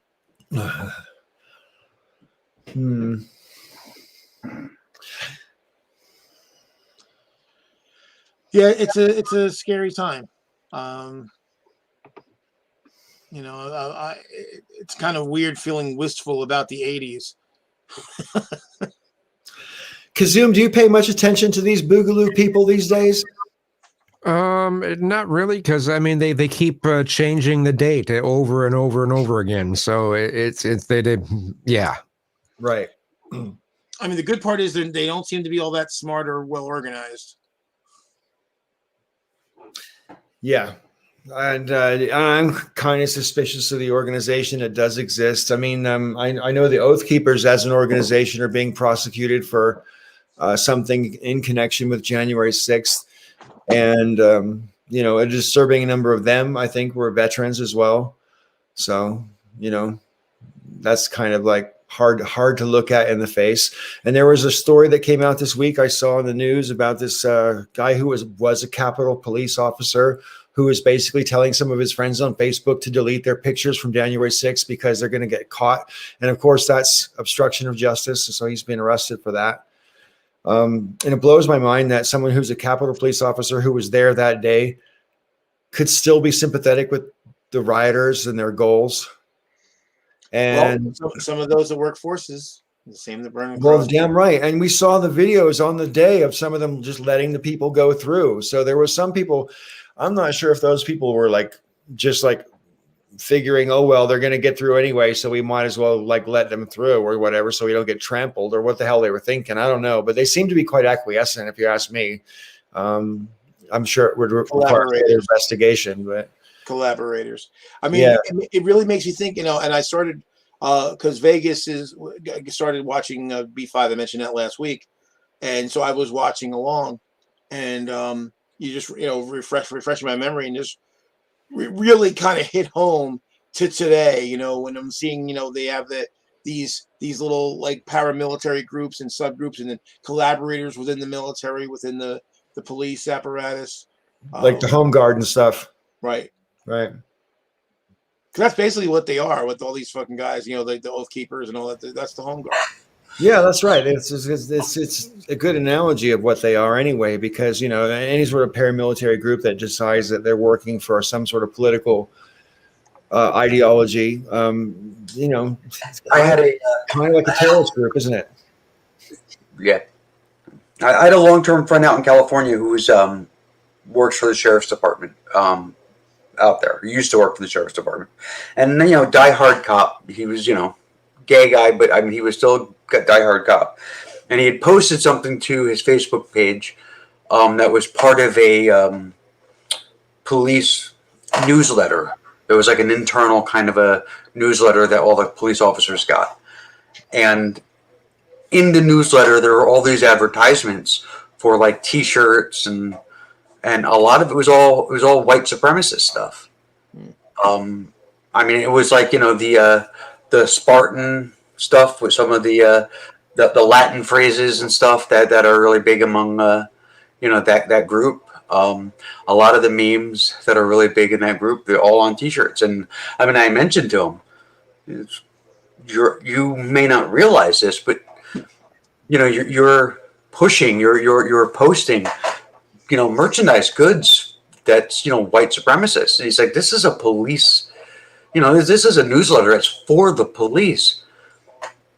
So, well, then the police are buying white supremacist merchandise. Yeah. I mean, he ended up blocking me. He refused to, you know, but yeah. Well, it's just like during the Republican convention, they had a fucking Nazi symbol as a stage. And some people said, oh, well, no, it's not. And like, yeah, like 10, 15 years ago, the neo-Nazis decided, hey, everyone hates the swastika, so we need a more surreptitious symbol. That was the fucking symbol, exactly the same. It wasn't an accident.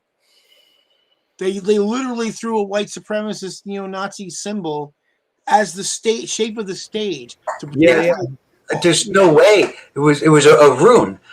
There's no way that it was an accident or a coincidence, because in order for you to have a stage like that, it would actually be inconvenient to do that. It wouldn't be like, there are areas of the stage that you just wouldn't even use because it wouldn't make sense to. That's right. You know what I mean? You would have to go out of your way to look ridiculous to try to use all the parts of the stage. And if you're not going to use it because of the weird shape on the ends, why do it? Right. So, And anybody on their side who denies that was what that was intended to look like is just so far beyond disingenuous, and it's just the very definition of gaslighting, which is why it makes me so angry. Because again, this is all this other side has, and they excel at it. It works. You know, it works insofar as it inflames a big reaction, but unfortunately, it doesn't seem to get equal and opposite pushback. You know, and this is why, you know, again, you know, since we were dumping on Democrats, I'll do my own share. You know, during last year, we had all the George Floyd marches, and they were getting a lot of movement towards some form of police reform, if not the defund, at least some form of reform. And a few towns did, but generally hasn't really gone anywhere.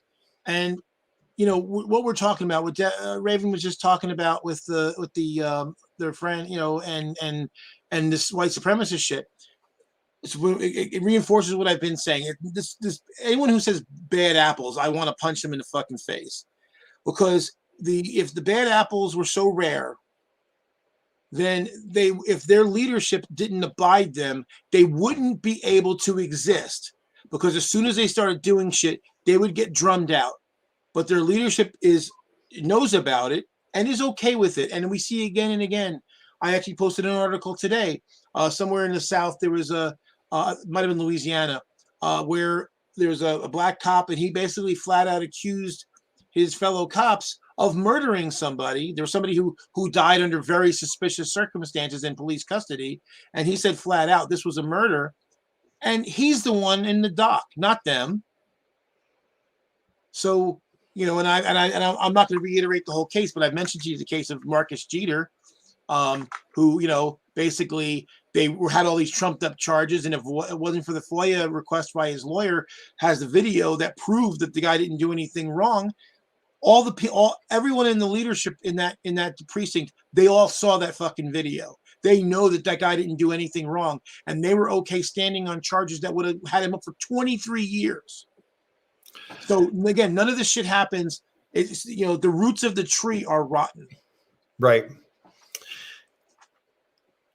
Well, this is why I think that it's beyond disappointing that the whole police reforms thing didn't go through Congress a couple of weeks ago.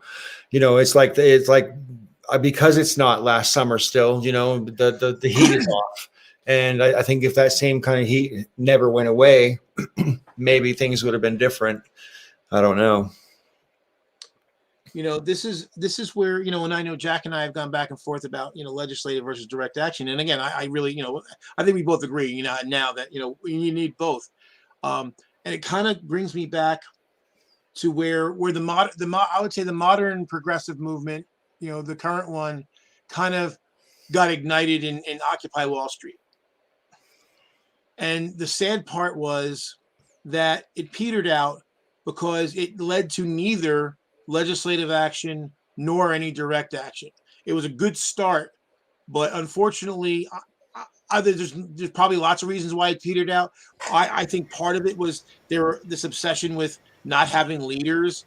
You need people who are those focal points that can organize people and motivate people. And without that, maybe, but I mean, organizational infrastructure is what it needed, and it didn't have it. Right. Yeah, that's a valid point. But it also, I mean, let's be honest. I mean, it's one of the darkest things about Obama's presidency domestically was the way that he just sort of stood by it and let the cops do what they did to those people, because a lot of those demonstrations were very brutally put down with excessive police force. I mean, to me, it was appalling. And it wasn't just the police force. Like, for example, I watched a video of a flatbed truck that was delivering, like, I think 6 porta potties to put in a town square so that the people demonstrating wouldn't have to excrement on the fucking sidewalk, right? You would think that's a good thing, but the cops are like, no, you can't put these here because that will enable the demonstrators to stay. And it was like, well, they're not going anywhere, and you're just going to turn the town into a cesspit. You know what I mean? I don't understand what the logic is. I mean, people have the right to demonstrate, so surely they should have the right to go someplace moderately sanitary to relieve themselves. You know what I mean? Yeah. But yeah, I mean, that's the thing. Like Raven said, without that organizational infrastructure, basically the movements like that can't sustain themselves. I think at some level they thought that they did not really have the right to demonstrate, because having an organizational leadership would have put a target on those leaders, where they would have been FBI profiled and maybe hauled off and disappeared. You know, those sorts of thoughts come into people's heads, and then you have to wonder, like, do we really have freedom of speech if well, I mean, that's a possibility, but I think the fact that, because I remember, like, originally, like, when they were voting, it would vote on things like, whoa, it has to be unanimous. Of course, you never get it unanimous. Then they said 80%. Oh, then it went down to 60%, because they wanted this thing where everybody, you know, basically everybody's voice is not only heard but listened to, you know, and accepted. That nothing works that way. Nothing gets done that way. Committees are horrible at getting things done. Yeah, I mean, like, you know, the Green Machine said leaders would get killed. The 60s lost lots of them, and then it ended. Yeah, because other things happened, though. You know, civil rights legislation was signed. You know, there things did happen. It's not like, you know, nothing came from that time in history. There were some success stories. So I'm not sure exactly what you mean. That's number one. Number two, also, sometimes leaders that get killed become far more powerful after they're dead. And I'm obviously not advocating, hey, yes, you know, kill the leaders and make them martyrs, but it does happen. It does happen. I mean, that can be something that galvanizes a movement. It could be something that draws more attention to it. It could be the unifying incident that creates the change that's needed. So, if you are part of the building of a movement that doesn't have leadership or any kind of organizational infrastructure or structure at all, it's going to fail because you need leadership. You need a focus, even if it isn't a leader, but like a council, something that represents some kind of leadership body. Well, I mean, to have a movement, you have to have organization, and therefore you have to have organizers. And if you're an organizer but you don't consider yourself a leader, I'm not really sure I understand the distinction as regards that. Yeah, go ahead. I'm sorry. The Green Machine said they protested wrong. Occupying Zuccotti Park inconvenienced no one. But they didn't just occupy Zuccotti Park.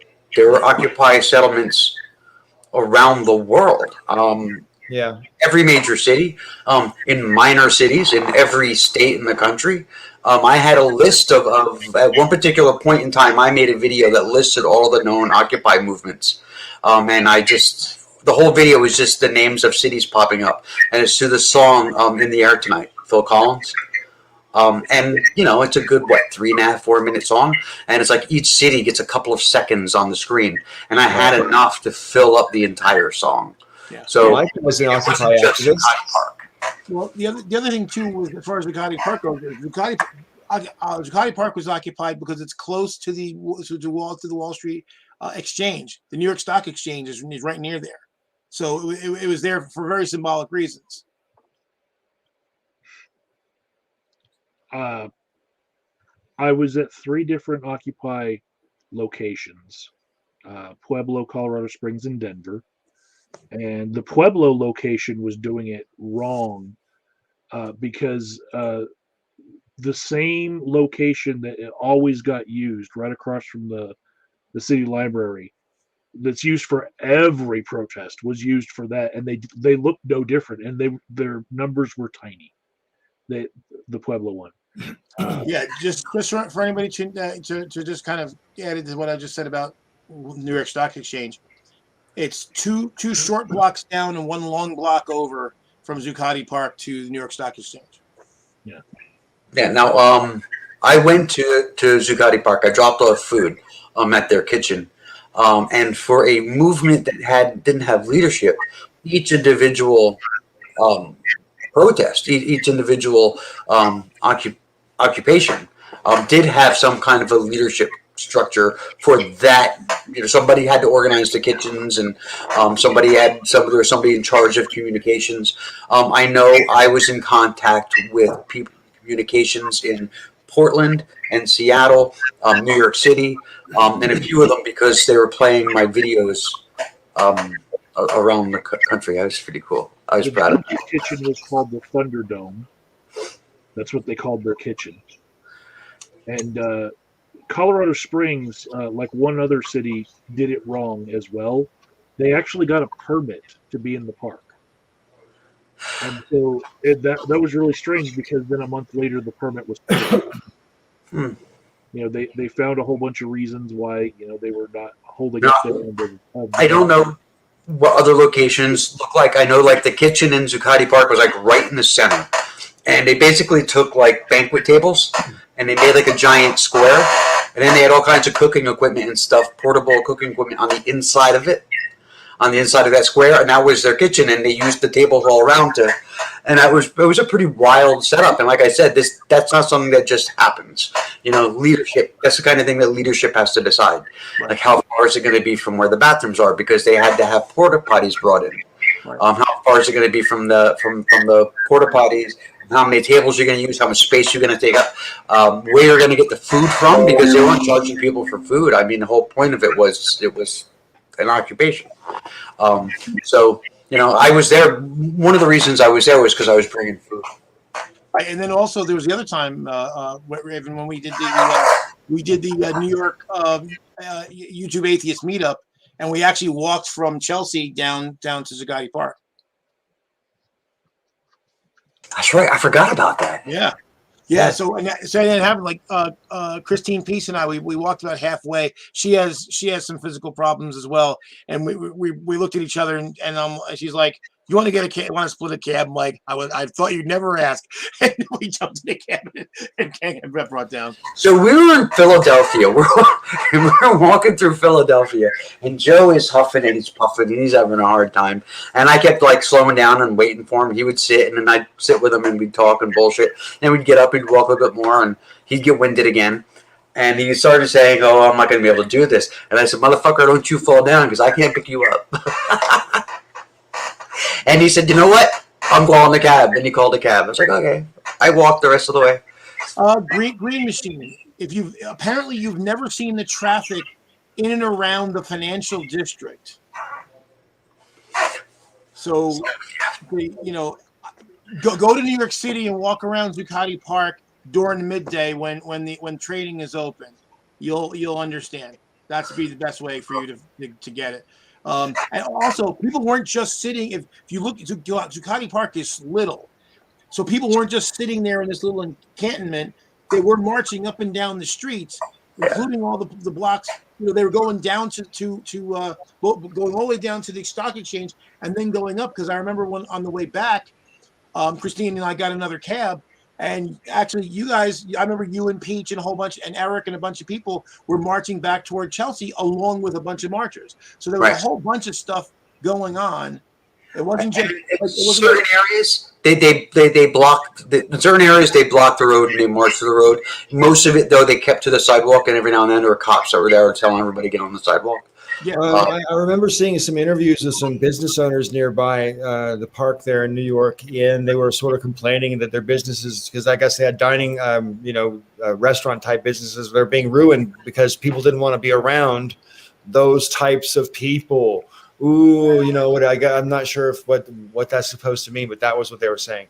And my attitude at the time, and still is, I'm sorry, but this is, people are free to demonstrate, and I'm sorry that adversely affects your business for a couple of days, but Yeah, there was a McDonald's right there that was packed. It was always packed. And there's McDonald's right there.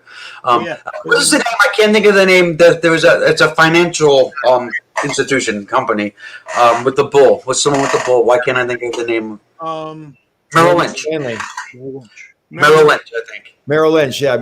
Patty Park is like right in front of Merrill Lynch. So like the girl, the little girl statue that's in front of the bull for Merrill Lynch is right there. Got some pictures there and stuff. Right. And they had that place. And there's a Bank of America right there on the caddy corner, and that was the one. If you had heard about it, I know you did, Raven. Where basically a bunch of people went into and basically were doing a sit-in in Bank of America. Again, this is the heart of the financial district. People walking up and down the street are getting in the way. They're causing disruption. Right. And there was Merrill Lynch was guarded with policemen holding machine guns. Wow.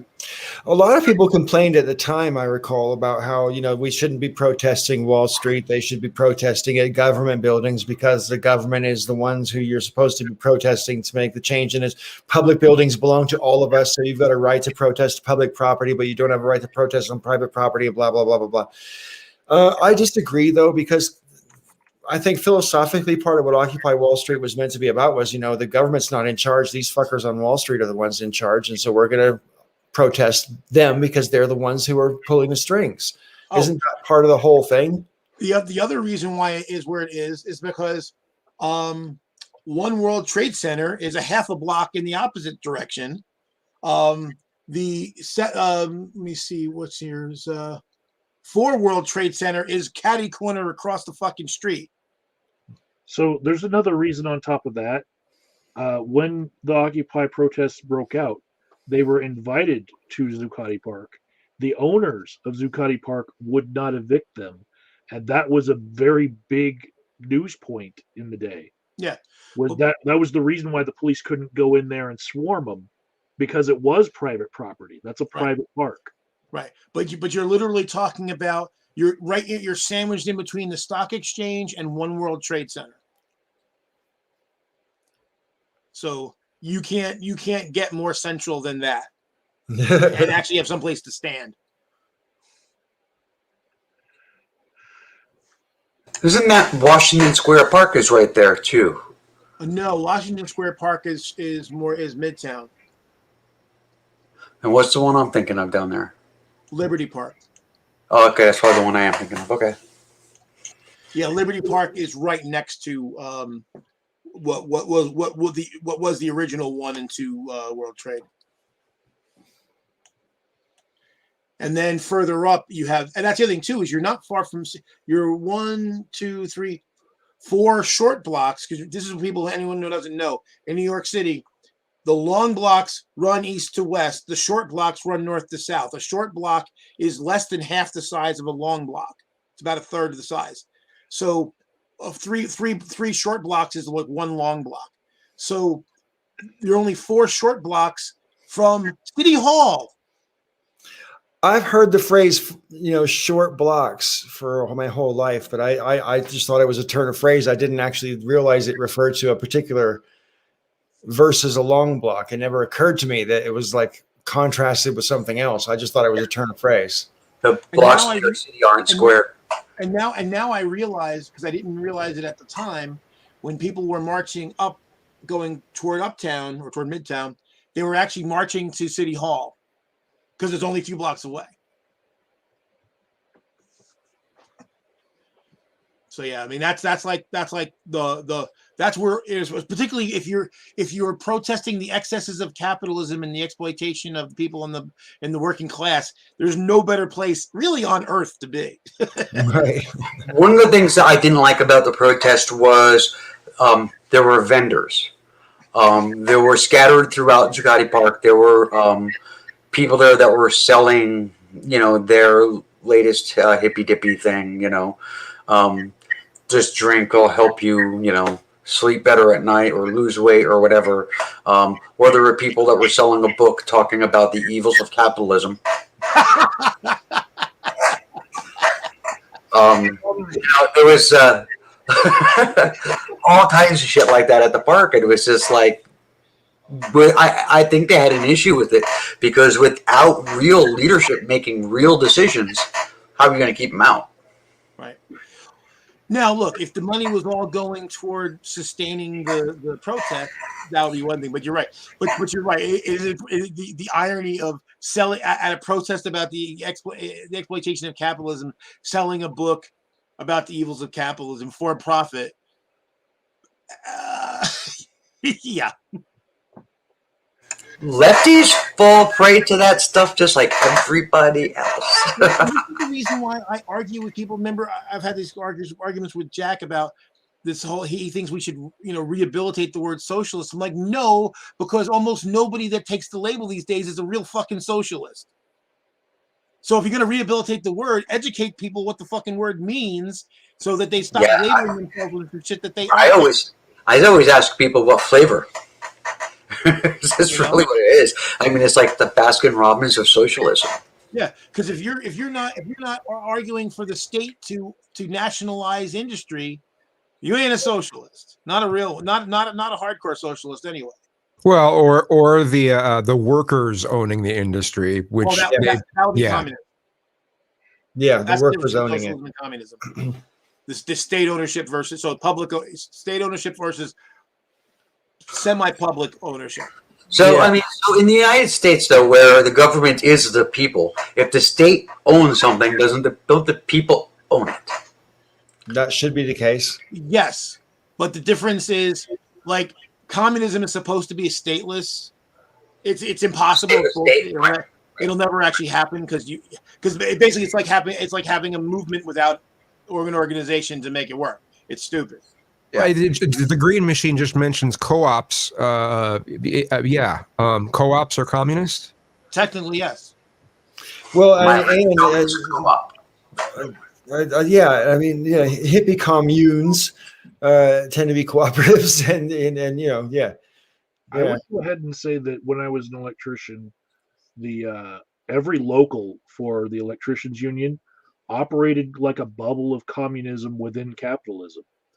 Because everyone who was a journeyman got paid the same rate as every other journeyman. You become a foreman, you get like $1 to $3 more on that job, and it's not worth it to have to run all those journeymen. It's not worth the headache. If you get a bunch of foremen on different projects on the job, they have to make a general foreman. He gets like another $3 on top of foreman pay.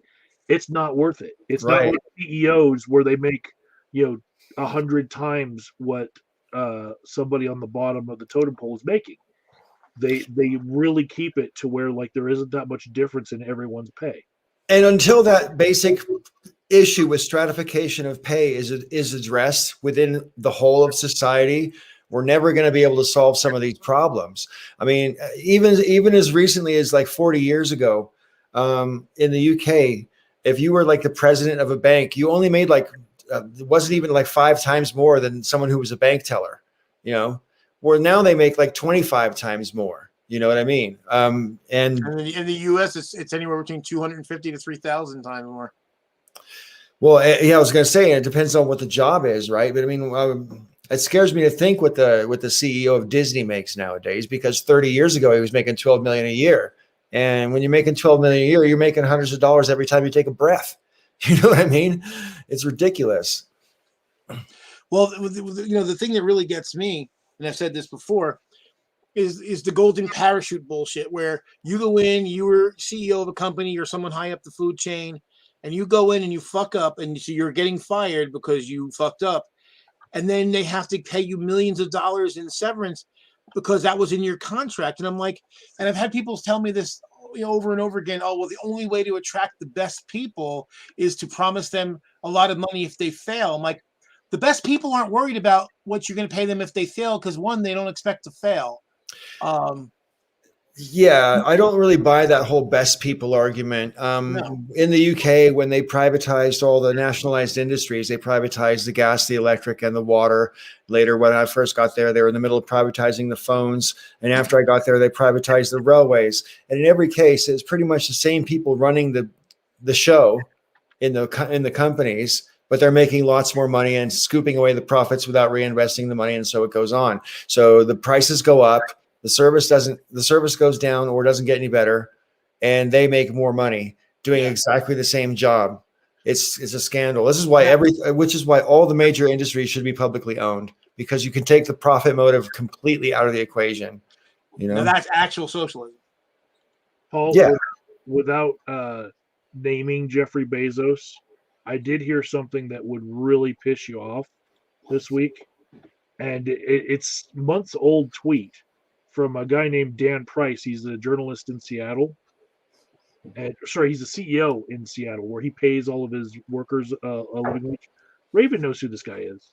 Yeah. So Dan Price, he tweeted out that when the pandemic started, there was one person worth more than 100 billion. We've already said his name. We don't need to say it again, right? Voldemort. Mufasa. Ooh, say it again, right? Now there are 9 people who have more than $100 billion. And prior to the pandemic, the 10 richest people had $695 million. Now those same 10 people have $1.36 trillion among them. Their wealth has doubled. And the thing about it is, if the rest of everybody who works for them was doing okay, I wouldn't even care. But the fact that they're not, and the fact that these fuckers are, at least some of them, are paying less in taxes than my little small business. That's the thing that drives me crazy. That was actually the rest of his tweet. And they paid lower tax rate than the service workers who risked their lives at $7.25 an hour in a pandemic. Yeah. And that's insane. That's complete insanity. Because the thing is, I try to explain this, there's some right wingers, they'll say, oh, well, you're punishing success. No. We have a system that allows people, that gives people the opportunity to make lots and lots of money and all that. So that's fine. So basically, the people who actually make that kind of money, are actually that successful and make that kind of money, they have an obligation to maintain the system that allowed them to achieve such wealth. That's all it is. So they're paying for all the shit that they use. They're paying for all the roads and the bridges and all the infrastructure that they use way more than the rest of us did. And so they have an obligation to maintain that. So it's not penalizing them. If anything, you should feel it's your patriotic duty to maintain that system that you benefited so much from. A lot of very wealthy people are philanthropic for sure.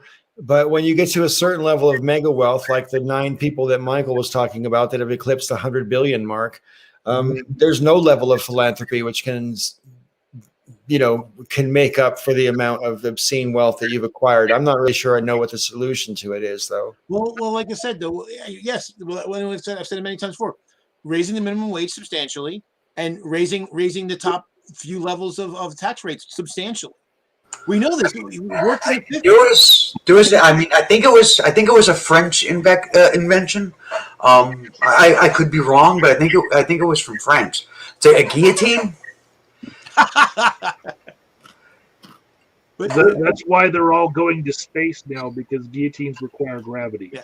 the reason why that people didn't, were only getting, quote unquote, only getting 4, 5, 6 times what their lowest employee were getting paid is because when the top marginal rate was somewhere between 70 to 90%, there was no incentive to keep all that money. There was no advantage to keeping the money because you weren't getting most of it. So it made more sense to invest back in your business, either through better pay, research and development, better equipment, all things that feed the economy. The reality is, and I mean, if you have this much money, it should be obvious to you that the reality is once you get like to $100 million, anything beyond that is stupid, useless money anyway. Mm-hmm. Like, it no longer makes any sense to make any money after that. What are you going to do? On top of that, since Dan Price wrote that, there were the Panama Papers, the Paradise Papers, and the Pandora Papers, which showed that all of those people who are 100 billionaires actually are hiding some of their wealth, outside of the country. Right, because they're so fucking greedy, they don't want to pay their fair share. Again, for the system that they benefit so much from, but they want to call other people mooches and slugabouts and all this. Yeah, I like to think that I have enough moral principles to where if I made a decision which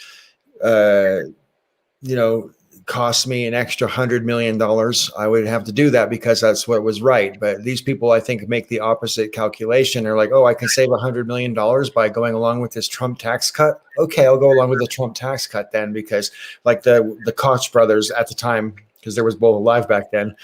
I read they made like $60 million in the first year just because of that tax cut. And you can say, oh, they're already super rich. There's no circumstance where 69 million is not a lot of money, to anyone. I don't care how rich they are. That's a lot of money. Well, I mean, that's true, but for like somebody like Bezos, right? That's a day.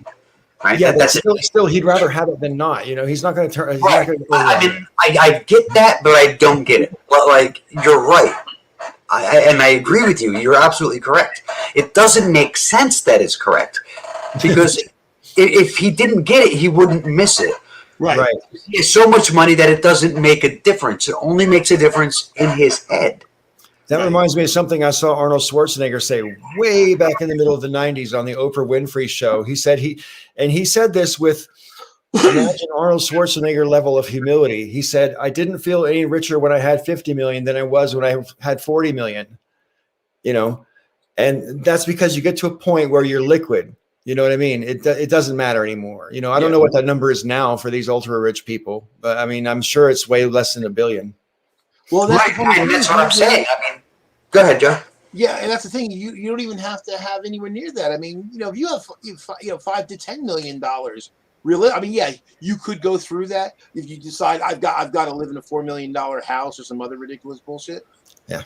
But, I'm going to quote Chris Rock. You could lose that with a crazy summer and a drug habit. True. Well, it actually was funny. We're talking. Actually, I wanted to bring up another quote from that same bit when we were talking earlier. It's the difference between wealthy and rich. Shaq is rich. The white man who signs his paycheck is wealthy. Yeah. So you can't get rid of wealth. Jeff Bezos has the opportunity right now in life to, by the end of his life, have become the first trillionaire. He's a quarter of the way there.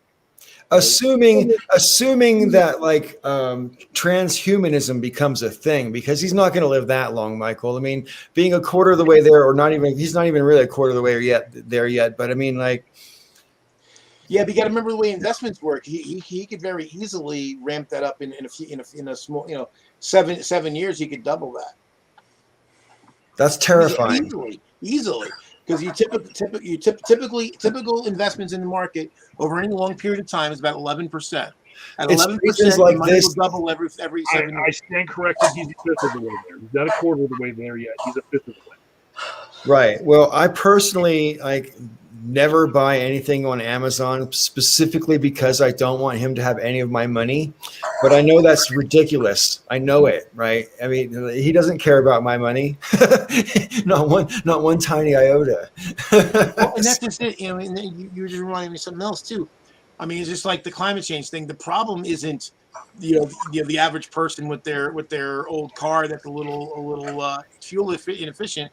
It's the big massive companies that are pumping, all the pollution out and not putting anything toward, cleaning it up. I'll be right back.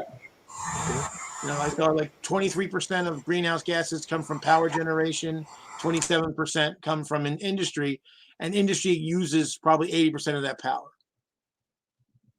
So really, it's more like 40% is industry. And if we held them accountable, and here's the thing, having worked in process, one way you can save, either make or save a lot of money is making your process more efficient, less waste, less pollution. And that's good for the environment. It's good for your bottom line. But they try to make it out like it's a one or the other. Well, if I make my process more, efficient, then it's gonna, I'm gonna lose money. Well, tough. First off, tough, and secondly, it's not even true.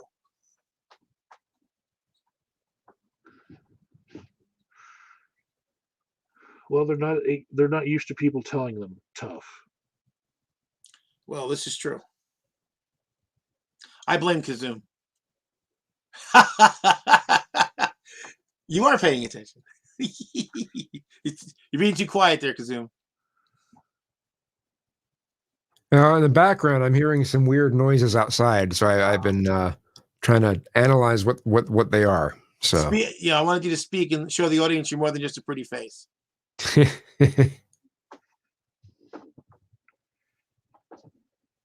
me see. It's crickets.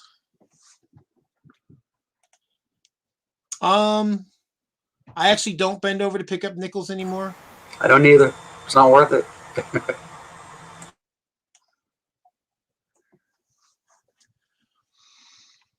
Be right back. Yep. Be right back. Uh-oh. Sorry. Everyone's gonna go away. Burning pizza, so I had to go and check it out. But it's fine. I'll be right back as well. My bladder is Okay. You and me, Paul. It's you and me, Michael. Yeah. I've had a heck of a week. I had to listen to a bunch of bad stories from people. Uh-oh. Do you manage to maintain the whole professional detachment thing, or can you inevitably take some of it on board? Yeah, you do, and I think I have, but this week it's been more like an awareness of that. Like, hey, you've actually been taking more on board for a while. Right. And do you do that to escape your own stuff, or do you do that just because you can't help it? Yes.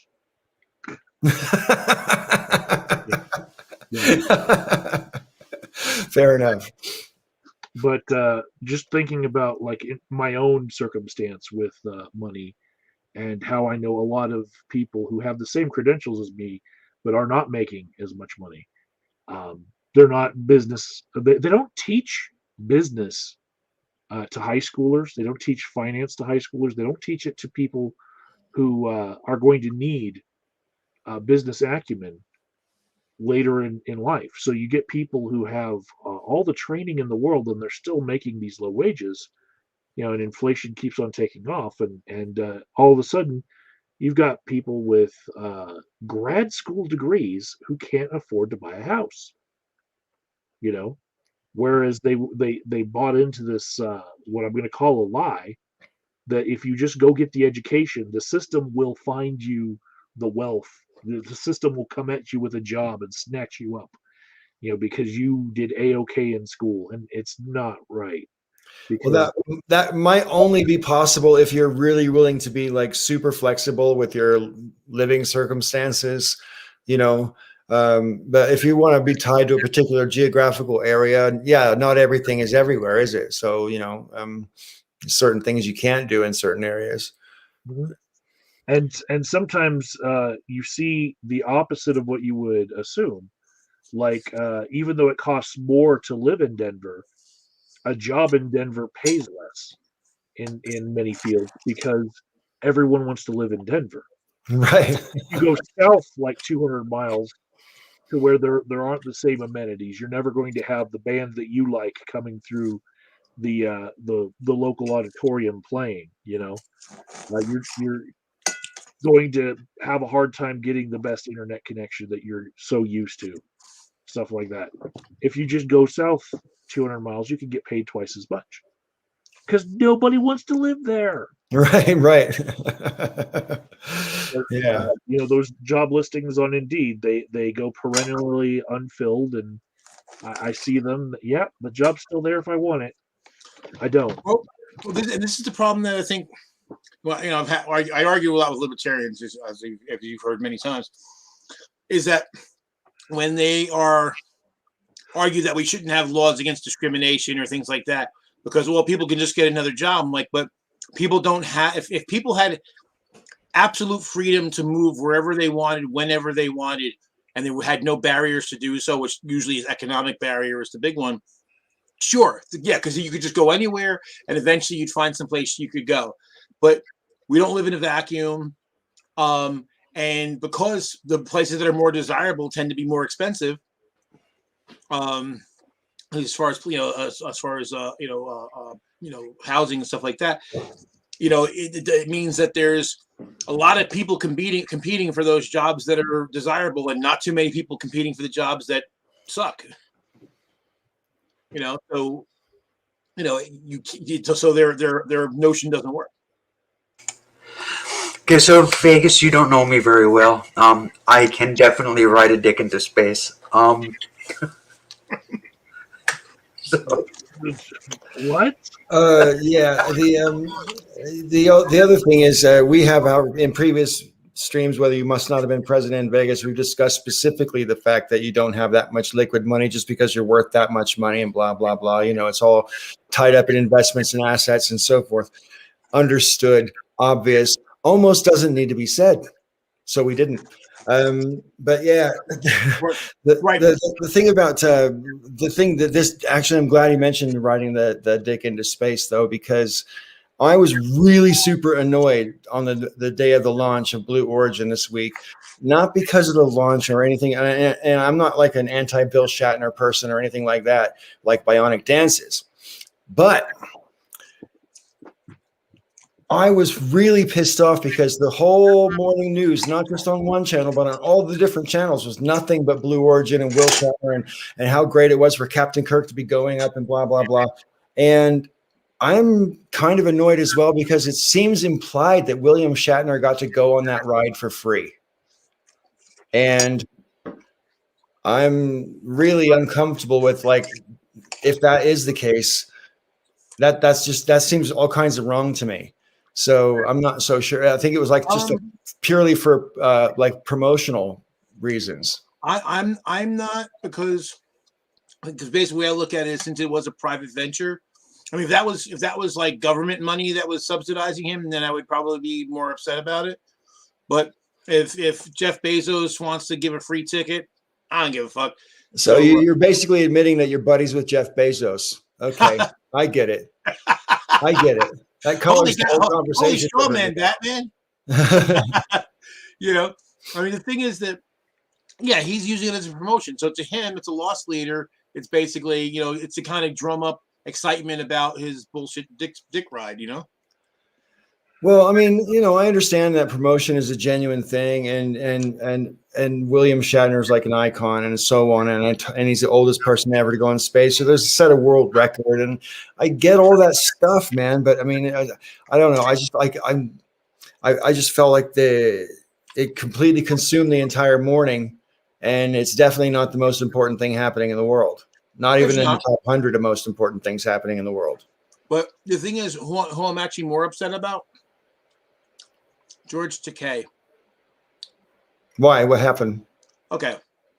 So look, George Takei has very deep-seated, like, legitimate reasons to dislike William Shatner. Let me get that out there.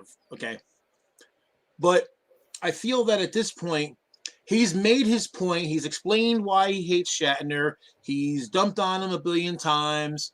We all get it. Shatner's, kind of a ignorant dick, arrogant, a ham, steam sealer, the whole whatever you want to call him. But the thing is, Shatner, even to this day, I mean, for one, has never engaged in it back. He's never fought back. When I've seen interviews with Shatner, he really legitimately doesn't understand. He's clueless. He doesn't understand why Takei's got his thing against him. So at this point, he's debasing himself by continuing to attack Shatner at every turn. I'm like, dude, you be the bigger person. We get it. Shatner's a douchebag. You made the point. Stop it. You're fucking just hammering this shit into the ground. And I just think he makes himself, to me, he makes himself look worse by continuing a one-sided feud. Well, I mean, you could say it's for shtick. But it's not funny anymore. It's kind of sad. Because he's obviously still bitter. Well, I mean, I who the fuck am I to tell George Takei or anybody whether their feelings are valid? Maybe he's got, his bitterness might be like totally justified in his mind, and maybe it's so unforgivable that mentioning it for fucking 50 years is the least of the least that Shatner deserves. You know what I mean? I mean, how the heck do I know? I don't know, but see, but I'm trying to. That's the thing. It's been 50 years. At a certain point, like, it's healthy to move on. That doesn't mean you have to forgive the person. Doesn't mean you have to forget. But at a certain point, now he's basically hurting himself by wallowing in this pain over whatever shit that happened 50-something years ago. I mean, Shatner didn't rape him. You know what I mean? It's like, dude, chill the fuck out. If he didn't stab his mom in the face. I mean, what the fuck? I suddenly think of Death Becomes Her, and when Goldie Hawn says, "I want to talk about Madeline." Okay, never mind. If you haven't seen the movie, never mind. I love that movie. It's really good. I love dark humor in general, and that movie is just great. It actually makes some pretty strong points as well about the deification of beauty and the pursuit of it and all that kind of crap. But yeah. But I personally am all for the deification of beauty. I mean, not really, but kind of, because I want to live in a beautiful world, and I like beautiful people, and I just want things to be beautiful. So, what about the rest of us who aren't so attractive, Paul? What about us? It's not about that. It's about who you are. Did I sell that? Sounded good. I'll give it to you. Yeah. No.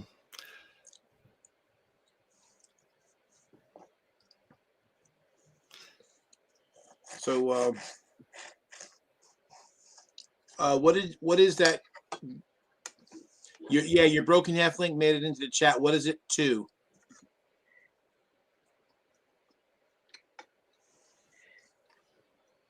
Kazoom's on the case.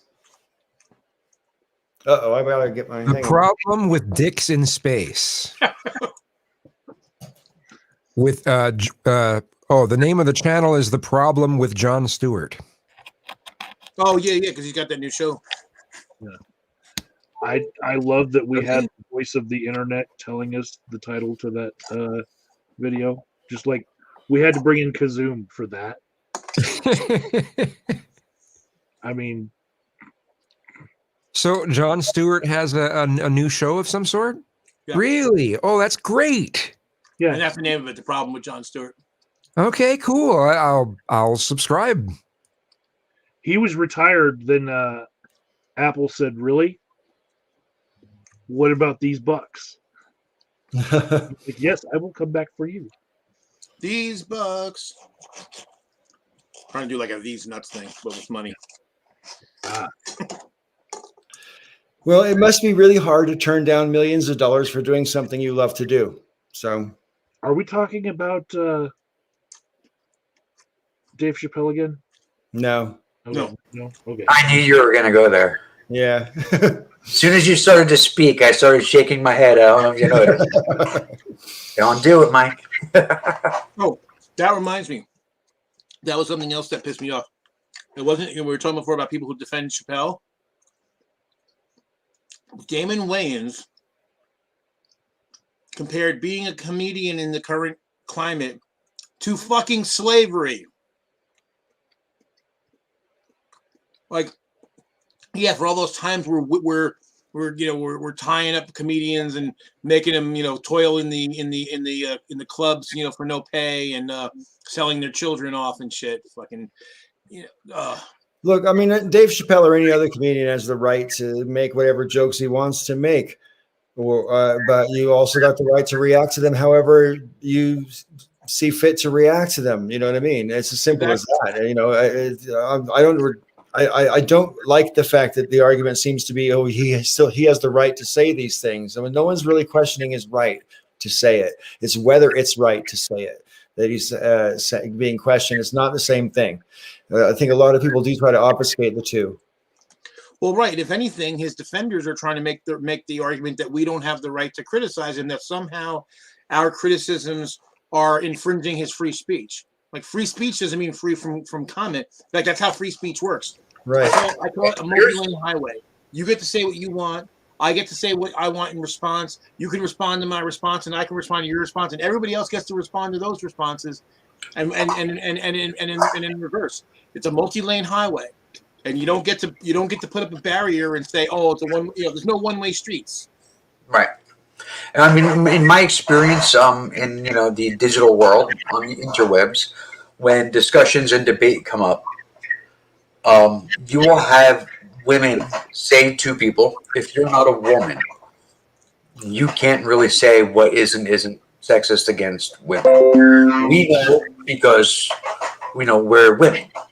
I have seen people of color, all different ethnicities, saying, "Are you my ethnicity or my race?" No, you're not. So you can't tell me what isn't racist against my people. I would know better than you. It's a fair argument. I have seen gay people say to people, "You can't tell me what isn't homophobic. I would know better than you." But when trans people say it, everybody says to them, "No, you're wrong. You're wrong."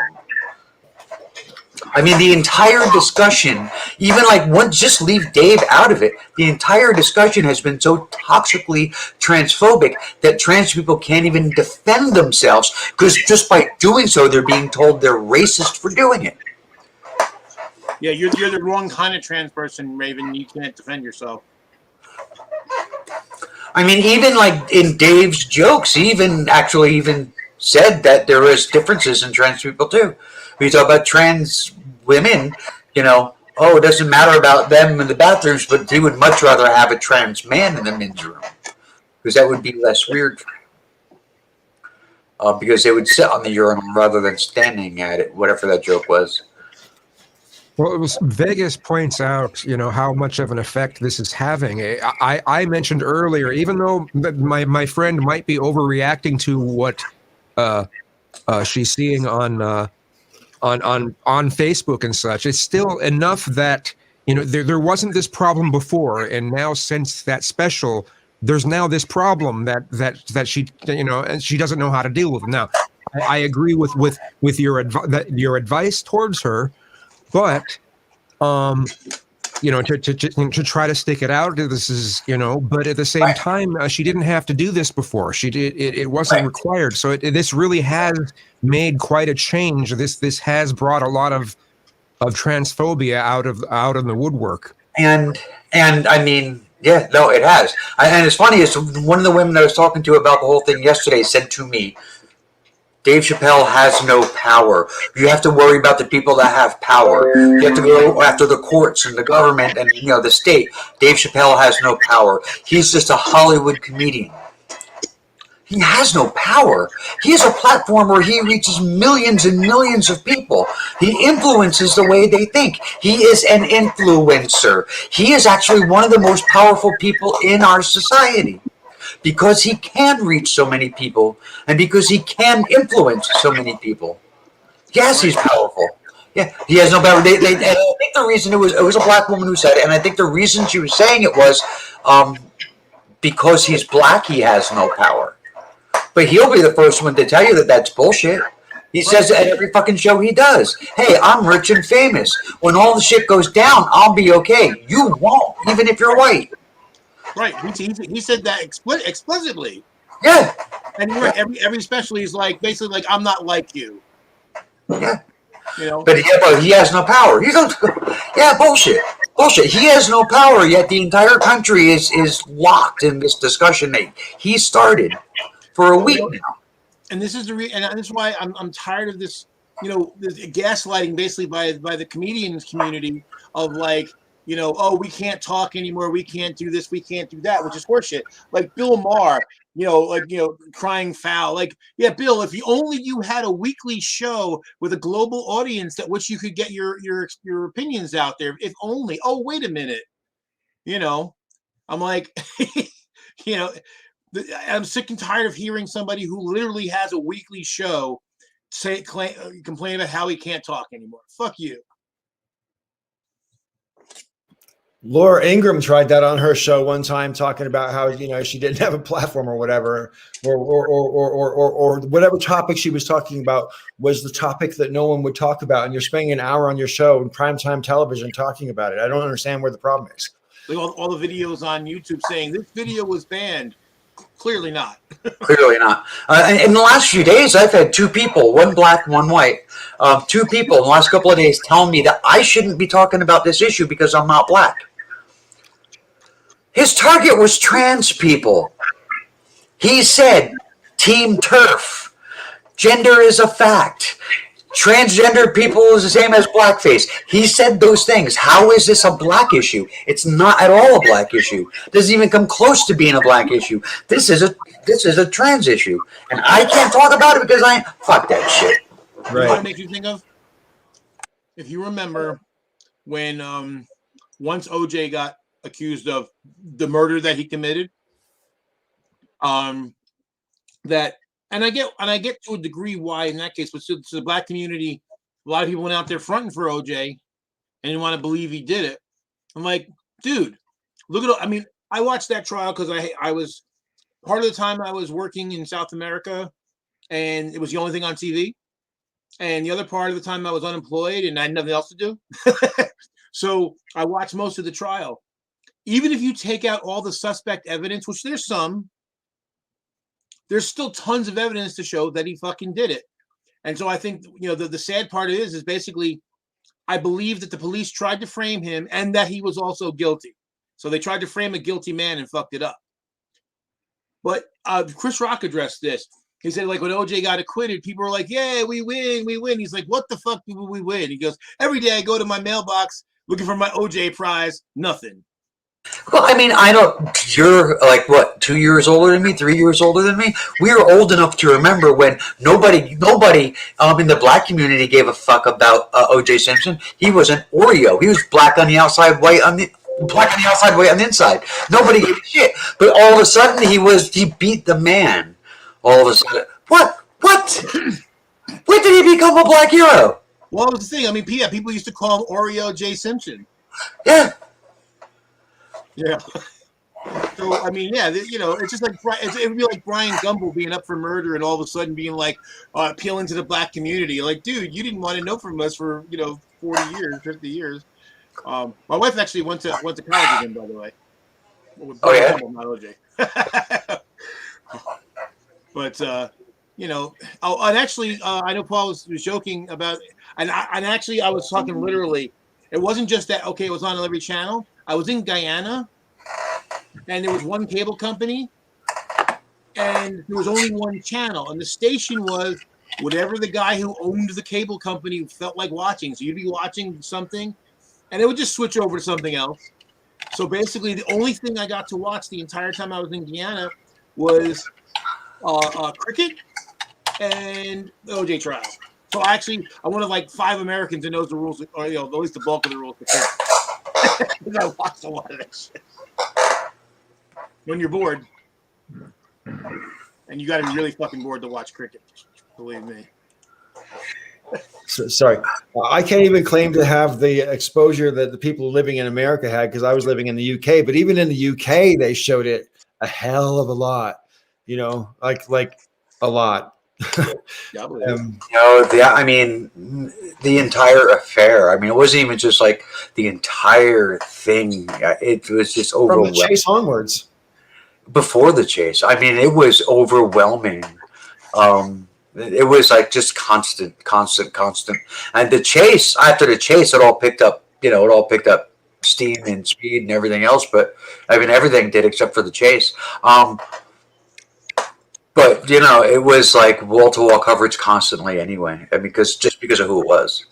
When I was in Buffalo a year after the chase, and so local radio station that I listened to actually did, like, they basically did their own reenactment. They got a bunch of Broncos and they went down the one highway in Buffalo and this low speed chase to kind of emulate the chase, and it was like, I think publicity stunt obviously, but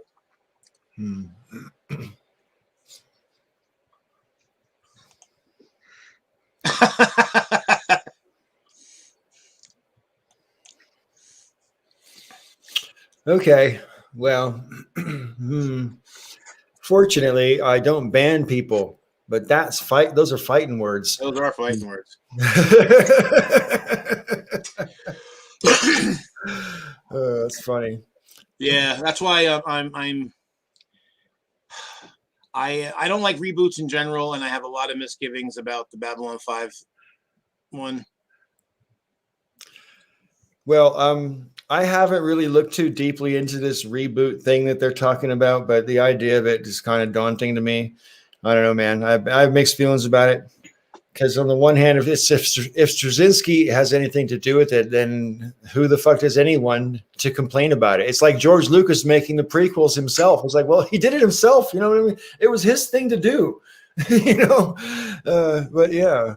Well, no. Straczynski is running it, but the thing is, the story is going to be different because, as he pointed out, you can't just remake the story. Otherwise, there's no surprises. There's no point in doing that. So if you change the story and you change some of the characters, is it Babylon 5 anymore? That's what I think a lot of people don't realize. Like, because they're not going to do an exact remake. He's going to do something different. I mean, they may still have the Shadow War, but if he does it, it's going to be very different. So at what point does it become not the thing it's supposed to be emulating anymore? Well, I mean, if by changing the characters, it means it goes onwards from where it left off at season 5, and you've got Captain Lockley and all that gang, then that's one thing. But if you're talking about Sheridan, Glennon, Kosh, and all those people, then that's a different kettle of fish. Well, that's the thing. Basically, it's a ground up reboot. So he's starting over, and that's the thing. So we know. And only thing he has made clear is it's going to be Sheridan. No Sinclair. So it's going to start with Sheridan. So if he's going to change, he's got to have some character changes. Again, it can't be exactly the same, or else there's no point in doing it. But then if you do that, what is it? Well, I mean, I think that if Straczynski was writing it himself, he could actually weave a story inside the story that didn't destroy the story at all, but could still have the same characters having other adventures in the same timeline. You know what I mean? I mean, maybe they didn't get to show us everything that happened because it didn't necessarily relate to that particular story they were telling in the TV show, but blah, blah, blah. I don't think that's impossible, but it doesn't sound like that's what they want to do. Right. You know? Basically what it is because he's got, well, I guess what they're doing, I guess he got someone at Warner finally to not hate Babylon 5. If that's the reason why it's going to be on the CW network, because CW network is part of Warner. Right. The thing is that see, he has the rights for a movie franchise. He doesn't have the TV rights, but he can't do a movie when, you know, more than half the original cast, you know, the primary cast is dead. So I think my thinking is he wants to make this show and hope it's successful so he can actually you make use of those movie rights and make a movie and make some money. I don't know. It's all, you know, I as a creative person myself, I don't like to criticize someone else's creative thing because it's his baby, man. You know what I mean? I mean, it really is his baby. It's like, who was I to, because I objected to Star Trek The Next Generation when it first came out, and I ended up really liking it. See? Yeah, so. But here's the thing. Who are you? You're a person with an opinion who's consuming that media. So basically, you have every right to say if you think that it's doesn't meet up to your standards or your expectations, or because here's the thing. If he just made a new story that was maybe inspired by Babylon 5, but was a different universe, everything different, but it's kind of the same kind of approach to making something, I'm there. But when you put a label, you say it's Star Wars, Star Trek, B5, Deep Space Nine, Doctor Who, whatever, you're basically appealing to people's sentimentality. You're saying, hey, you liked all that other thing, so you'll like this too, because it's like that other thing. But then if you give me something that's not like that other thing, you've effectively lied to me. And it might be good in and of itself, but now you've promised me something that you weren't even intending to deliver. Right.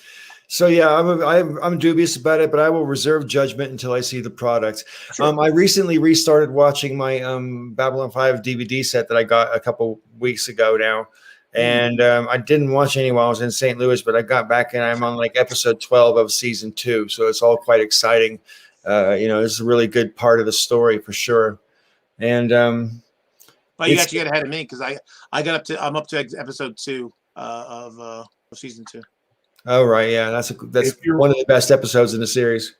You know, if you're wanting a reboot to hate, today is the day that they released the trailer for Batman with Robert Pattinson as Batman. Oh God! Go ahead and give it a watch. I thought it looked good. I thought it looked good. It's darker, that's for sure. It's darker. They needed to use lights and they didn't. Darker. Yeah. I don't think he's a very Batman-looking Batman, and that's kind of a shame. Daniel Craig doesn't look like James Bond, but he makes a pretty good James Bond. So. Yeah, I mean, I'm when they said Pattinson, I'm like, really? Like it just doesn't. Yeah.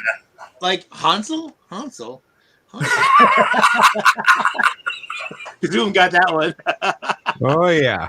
But the trailer it looked good. I mean, it looked good. I wasn't sure if they're gonna. Obviously, the main bad guy is the Riddler. I think the Joker is in it, and I'm wondering if it's going to be Joaquin Phoenix Joker. Or at least related some way to that character, because there were people in clown makeup that during the trailer he was beaten up on.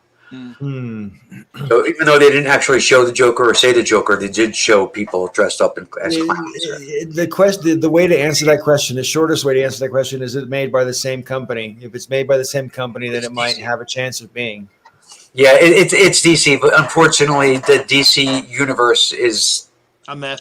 It's a fucking mess. It's definitely not as coherent as the Marvel universe. Although the Marvel universe is split in two. You got the X-Men side over here, and then you got the. Well, that's because Sony, right? Sony owns owns the rights to them.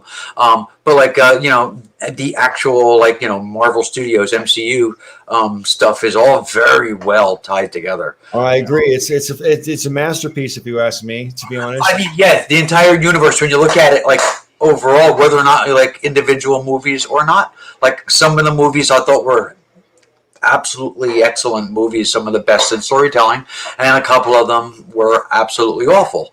Like I finally got to see Black Widow. I did not like it. I won't be watching it a second time because but I mean, overall, the entire universe really is a masterpiece. Yeah, I remember when I watched Infinity War in a cinema, and I came away like blown away at the way it ended, for one thing, because the bad guy got away with it. He won. Oh my God. And I knew there was another movie coming and somehow it was going to resolve, but I actually could not believe that they ended it like that. I thought it was great. But more to the point, and when Endgame came, and you have so you've got basically 21 films tying together, trilogies in each as well. Within the overall arc, you've got trilogies for Iron Man, Captain America, Thor, and the Avengers. And so you've got like 4 trilogies tying together, as well as the smaller stories like the Guardians and the Doctor Strange and all that. All of it tied together. And in Endgame, they managed to resolve literally every hanging thread.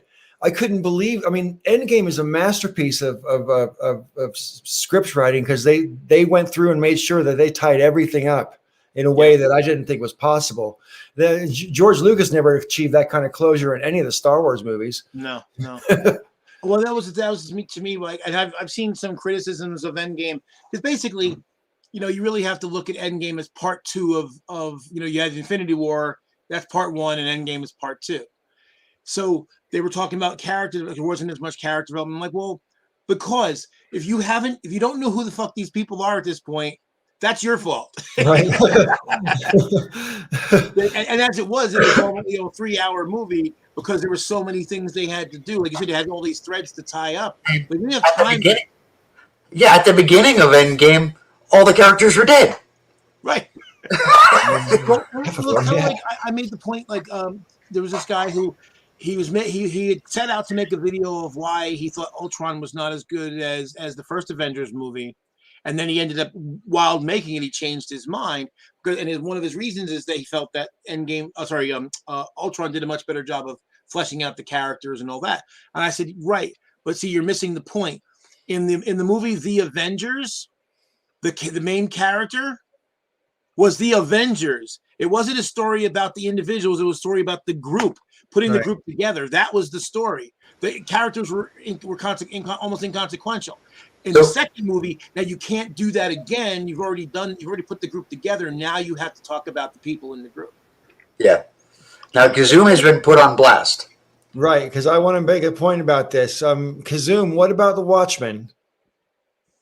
It just didn't seem interesting to me. None of this stuff has. I mean, I've watched some of them, but it just none of them have. I'm not into the comic book universe thing. The reason why I like Joker is because it didn't even seem like a comic book movie. It was more like Taxi Driver or something, So I like characters. I like. I don't know. None of the characters in these comic book movies are believable because, well, their characters are ridiculous. So they can't be very realistic, most of the time. So they have to rely on all this, on special effects, on any sort of fripperies or sometimes one-liners, and it just doesn't. It's just never interested me much. I want to look up frippery. So, Green Machine. Endgame did the one thing that'll piss me off every time. They went back in time, and the bad guy didn't. Bad guy didn't have to, because he went forward in time. You don't forget that. That Thanos was already dead. Thanos was dead. They killed him at the beginning of Endgame. He was already dead. He went forward in time. So it's okay they can go back in time. He moved forward in time. What difference did it make? Right. And the reasoning for going back in time wasn't only to end the Infinity Saga. From a storytelling perspective, it sets up the next saga. which will probably be called the Eternals saga. But the Eternals comes out in a couple of weeks, and that's been set up by the events in Endgame. So my socialism of MCU, it doesn't work. Oh, it absolutely works. Yeah, I mean, basically, it's not time travel just to win. It's time travel that opens up other stories. That's it. It's a whole new universe now. I mean, Spider-Man is now a completely different thing. And there's going to be three or four different Spider-Mans in the upcoming Spider-Man movie. You have Dr. Marvel, Doctor Captain. Doctor Strange, and the Multiverse of Madness. It's all the M's that fucked me up. The Multiverse of Madness. I mean, it's the same thing. It's the time travel wasn't just to win. It opened up new avenues for storytelling, and it comes straight out of the comics. So it wasn't like they invented something to make the movie work. They took it. It's an actual story that's in the comics. Right. And I just have to mention as well, if you watch the Falcon and the Winter Soldier, the story the reality of what if the blip actually happened and people disappeared and then came back 5 years later, and the people who've been living on Earth for 5 years kind of got used to like being able to live wherever they wanted because half of the houses were empty and blah blah blah. You know what I mean? I mean, there'd be major reasons. There's a whole bunch of storytelling to do with what was laid out in the Infinity War and Endgame movie. You know. Well, the other thing too, I want to say to look, Kazoon likes or doesn't like what he doesn't, likes and like what he likes and doesn't like what he doesn't like. But here's the thing. See, I disagree about your take. Like I look at like Black Panther. If you take away the superhero element of it, it's still a good story. And the villain, it's actually Killmonger's actually one of the best villains that they've had. Because he's complex, even though his methods or what he wants to do to redress his grievances are bad, his grievances are not wrong. Like I said, Black Panther was probably, like I said in that text, Black Panther was one of the better ones out of. It was. Killmonger's whole thing was he was advancing the cause of his people. Right. And how do you find fault with that? Well, and then the same thing too with the first Spider-Man movie, Vulture. I mean, basically, he's a kind of company. He's got people working for him. He's blue collar guy. His company gets screwed over because they were supposed to have the contract to recover all the material from after the Battle of New York. He gets kicked out, and he's like, "What am I supposed to do?" He spent all this money. He was invested in this job, and now what's his people going to do? Because he feels, and that's how I feel as a business owner. I feel that's why I feel different than like the people in big CEOs. I feel responsible for my employees, and so if something's going wrong, I got to do something to keep them employed, to keep them keep their families going. It was one of the reasons why that Spider-Man movie worked so well. Was the Vulture was a villain that you really sympathized with. You could empathize. I mean, you understand where he's coming from because a lot of us have been there before. Being on the shit end of a deal from a giant company or something. Everybody gets that. Everybody gets to having to keep food on the table. So I mean, the best villains in the entire universe. Unpopular opinion: the best Spider-Man film to come out in the past 20 years is Spider-Man Into the Multiverse, or Into the Spider-Verse. I liked 90% of that. It was fantastic. I saw it in a cinema, and I was really regretting the fact that I didn't get to see it in 3D. And I'm very much it's come back on the internet now, and I'm going to watch it again on the 4K, which will be almost as good as 3D. Now, certain aspects of that you're going to get to see in live action. In December. I mean, that's the thing. See, I saw part of it. I haven't seen the whole movie yet. I was mostly talking about the MCU, the MCU part. But the Into the Spider-Verse. I mean, yeah, it was fantastic. The only thing I didn't like was the Spider Pig. Which is from The Simpsons. I didn't know about him being from The Simpsons, but the Spider Pig, I think, actually makes a really good point, though. Oh, wait, Spiders. Big Spider Pig does whatever a Spider Pig does. Yeah. Exactly. See, and I'll tell you what, seeing the trailer for the upcoming Spider-Man movie, I mean, I already knew about Alfred Molina that he was going to be in it. So when he shows up, I'm like, oh, awesome. And then but when you see that pumpkin bomb and you hear Willem Dafoe's laugh, I'm like, no fucking way! This is going to be amazing. Yeah, and Andrew Garfield is in it. Tobey Maguire is in it. Jamie Foxx is going to reprise his role. Yeah, I mean, it's going to be fantastic. And the only way they're able to really do that is because of Endgame. Endgame made it possible to tell this story. That's interesting. Yeah, so Endgame opened up what happens if I don't know, for anyone who didn't see the WandaVision series, Endgame opened up the possibility that made what the events in WandaVision happen, and then that led to, that's going to lead to the Spider-Man thing, and then that's going to lead to Multiverse of Madness. Well, I haven't finished watching WandaVision. I watched like the first 3 episodes, and I couldn't really get into it. Oh, it gets better. Keep watching. It gets better. It doesn't stay in that old-timey TV zone. It doesn't stay there. Okay. Maybe I'll start over again then and just like bear with it. Like, just binge watch the whole series in one go. Yeah. Well, we had a good time. We were trying to identify every single TV show that they were like spoofing because, there's like the main one for that episode, or maybe a couple of episodes. But they actually spoofed several TV shows throughout every single episode. So it was always like, oh, that's the house from Full House. Or, hey, isn't that the same living room they had on the Dick Van Dyke Show? I mean, it was fun. Yeah, that's the irony, actually. Episode 4 is when things start to change. It's still that same format for a bit, but then other things happen. Okay, I have been persuaded to give WandaVision another try. It ends in a very epic fashion. Yeah, that's pretty cool. Kazoom, you were mentioning that you didn't find very many of the DC movies very compelling. I mean, I have to confess that even though it's got an awful lot of cinematic cliches in it, Wonder Woman was a really great movie to watch. I found it actually beautiful to watch, and it's basically just a typical story of the hero's tale, or the fall of the hero and the disillusionment and all that kind of stuff. That story is as old as time, basically.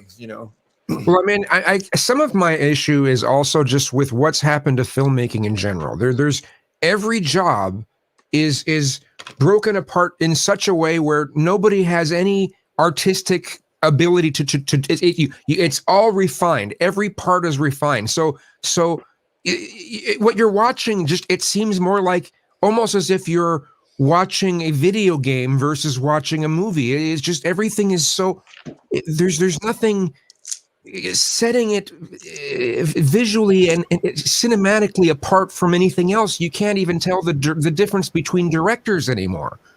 So everything's so refined. And then they're telling these stories that are ridiculous.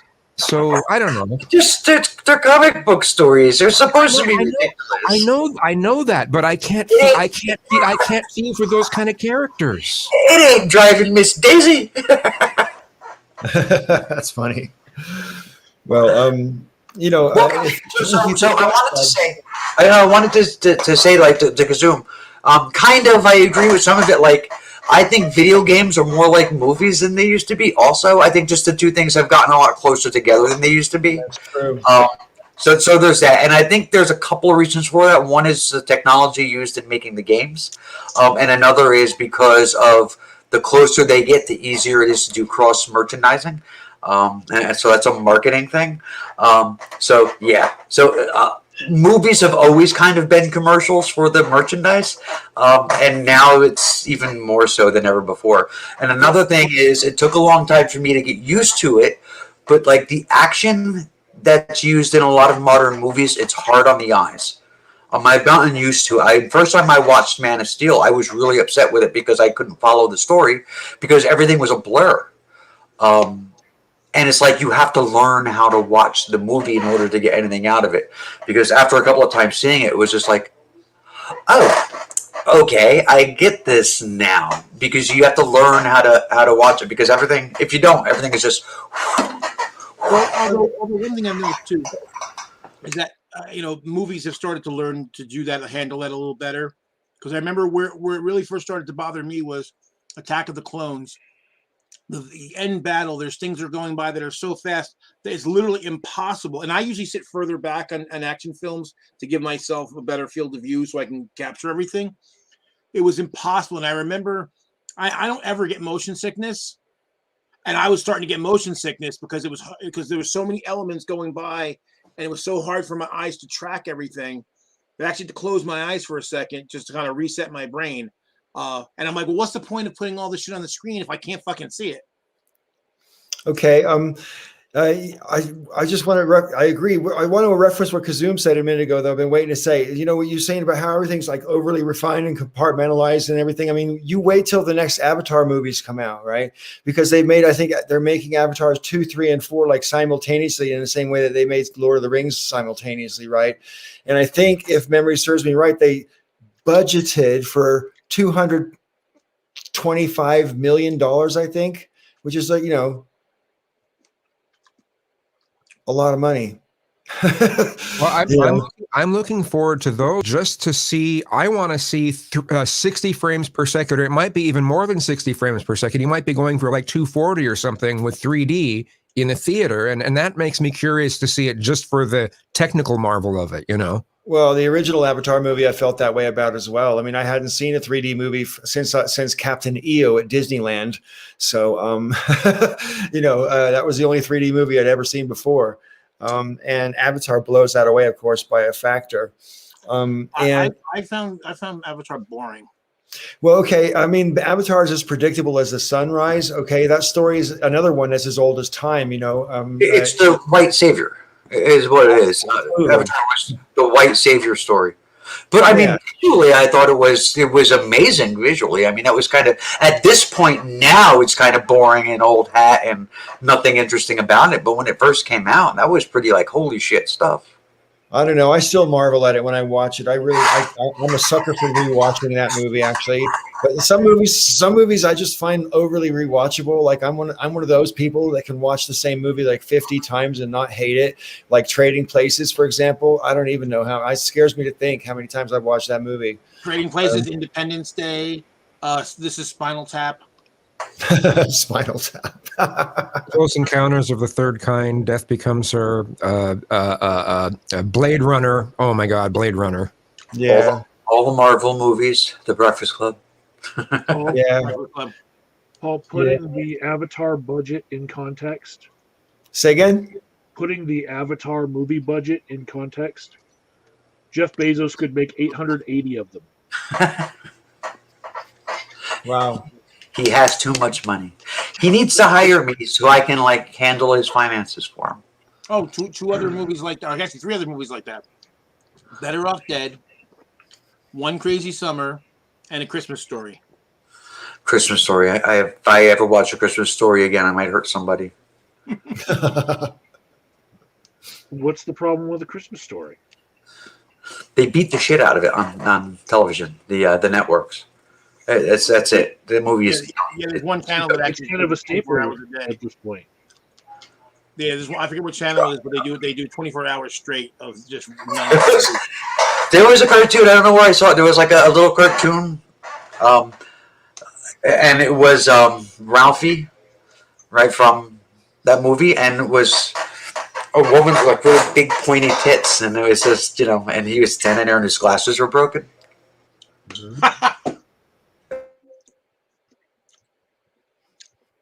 Oh, here's Zoom something you may mentioned not. Time Bandits as well as Brazil, and are both those Terry Gilliam movies? I think they are. Yeah, all 3 of those are Terry Gilliam movies. All actually. 3 of them are. I All thought 3 so. of I them, wasn't yes. sure about 12 Monkeys, but I know Time Bandits was. I really like Time Bandits when I saw it when it was in the cinema, and I loved it. I don't like Time Bandits. I must have fruit. The only thing about Time Bandits I liked was at the Mom, Dad, don't touch it, it's evil. Of course, don't. That was funny. Yeah. Uh-oh. There we go. Listen, friends, I think I should wind the public part of the show down now, and thank everybody in the chat. But before I do that, really, I have to address Vegas. I like Doctor Strangelove. All right, and I would personally put Doctor Strangelove in one of the 10 best movies ever made of all time. Certainly my favorite of Stanley Kubrick's movies. Although I also love 2001 and Clockwork Orange. But Doctor Strangelove is genius on like levels, you know. Oh yeah, that movie's great, and it's funny as hell. And you got Slim Whitman riding the bomb down, so that can't be bad. Anytime Slim Whitman's Slim Pickens or Slim Whitman, whatever his name is, you know, it's good. Like the movie 1941, a very very underrated movie. I love that. John Belushi. Yeah, that any time it's ever been on, if I had time, I watched it. And actually another Kubrick movie that's an auto watch for me if I have the time. Full Metal Jacket. Yeah, that's a great movie too. But for me, that movie's awesome until he goes to Vietnam, and then it kind of falls apart a little bit in terms of its potency, right? But I mean, when he's in boot camp, that's all. That's an amazing cinema. That's amazing. What's really funny is I finally found out because there was always a talk about how Ermey was hired to be the technical consultant, and then he ended up getting the job to do Hartman. That's true. The guy who was originally scheduled to do the Heart Sergeant Hartman, he's the door gunner. The guy when he first goes in country and he's like, "How do you shoot women and children?" He's like, "It's not so hard. You just don't lead them so much." That guy was supposed to be Gunnery Sergeant Hartman originally. Yeah, Green Machine boot camp was actually pretty good. I mean, I was in the Army, not the Marine, so it's different. But yeah. Well, especially back then when they could hit you. Yeah. Well, I mean, there's still ways that they can do things. Yeah, they can make you do the punishment to yourself. Mm. Yeah. Well, one of my friends, he was I forget where he was for basic, but they were putting in new rules. This was like mid to late 80s, and so they had put out a directive, oh, you're not allowed to hit. So and you couldn't give people excessive exercise for punishment. So he had this GI was from Arkansas. This little guy is like 5 foot nothing, but tough as nails. And he said the guy would be like, "Give me 10," and then you do your 10 push-ups. Give me 10, give me 10. my drill sergeant in Aberdeen Proving Grounds in Maryland, he was little tiny. He was about 5 foot tall, little tiny black guy, Southern accent, and I mean, and he walked like a robot, and his body was like stone. I mean, he was like when you could see his arms and his chest, he was stone. I mean, there was no soft part of his body at all, and he walked like this.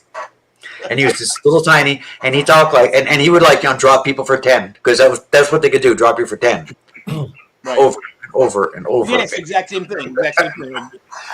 Drop, give me 10. Drop, give me 10. What you doing, slop fella? 10, drill sergeant. That's right. And then also, although another friend of mine was in a different post where they hadn't rolled those new rules out. He's like, "Oh yeah, no, the DIs used to punch us." But the guy at the first one, he said that they had changed it. They had a problem because basically no one wants to say no to it because you're not really supposed to say no to your drill instructor. And so sometimes somebody would give an order and it was unclear. And then some guys got hurt because they didn't really understand what the DI was saying. They didn't want to say anything about it because they didn't want to get the shit knocked out of them. So they changed it. Instead of saying yes and no, it was clear and unclear. Because again, you're not allowed to say no anyway. So it's like you were either clear on or usually you could say unclear, and then he'll explain it to you again. See, I was on the firing range, and I am right-handed, but I have to shoot left-handed because I can't close the correct eye to shoot. Anyway, didn't know that until I missed a lot. I missed a lot. And the drill sergeant would stand behind me while I was in the foxhole, and he would hit me with the butt of his rifle on my helmet over and over again. What's the matter with you? Why can't you shoot?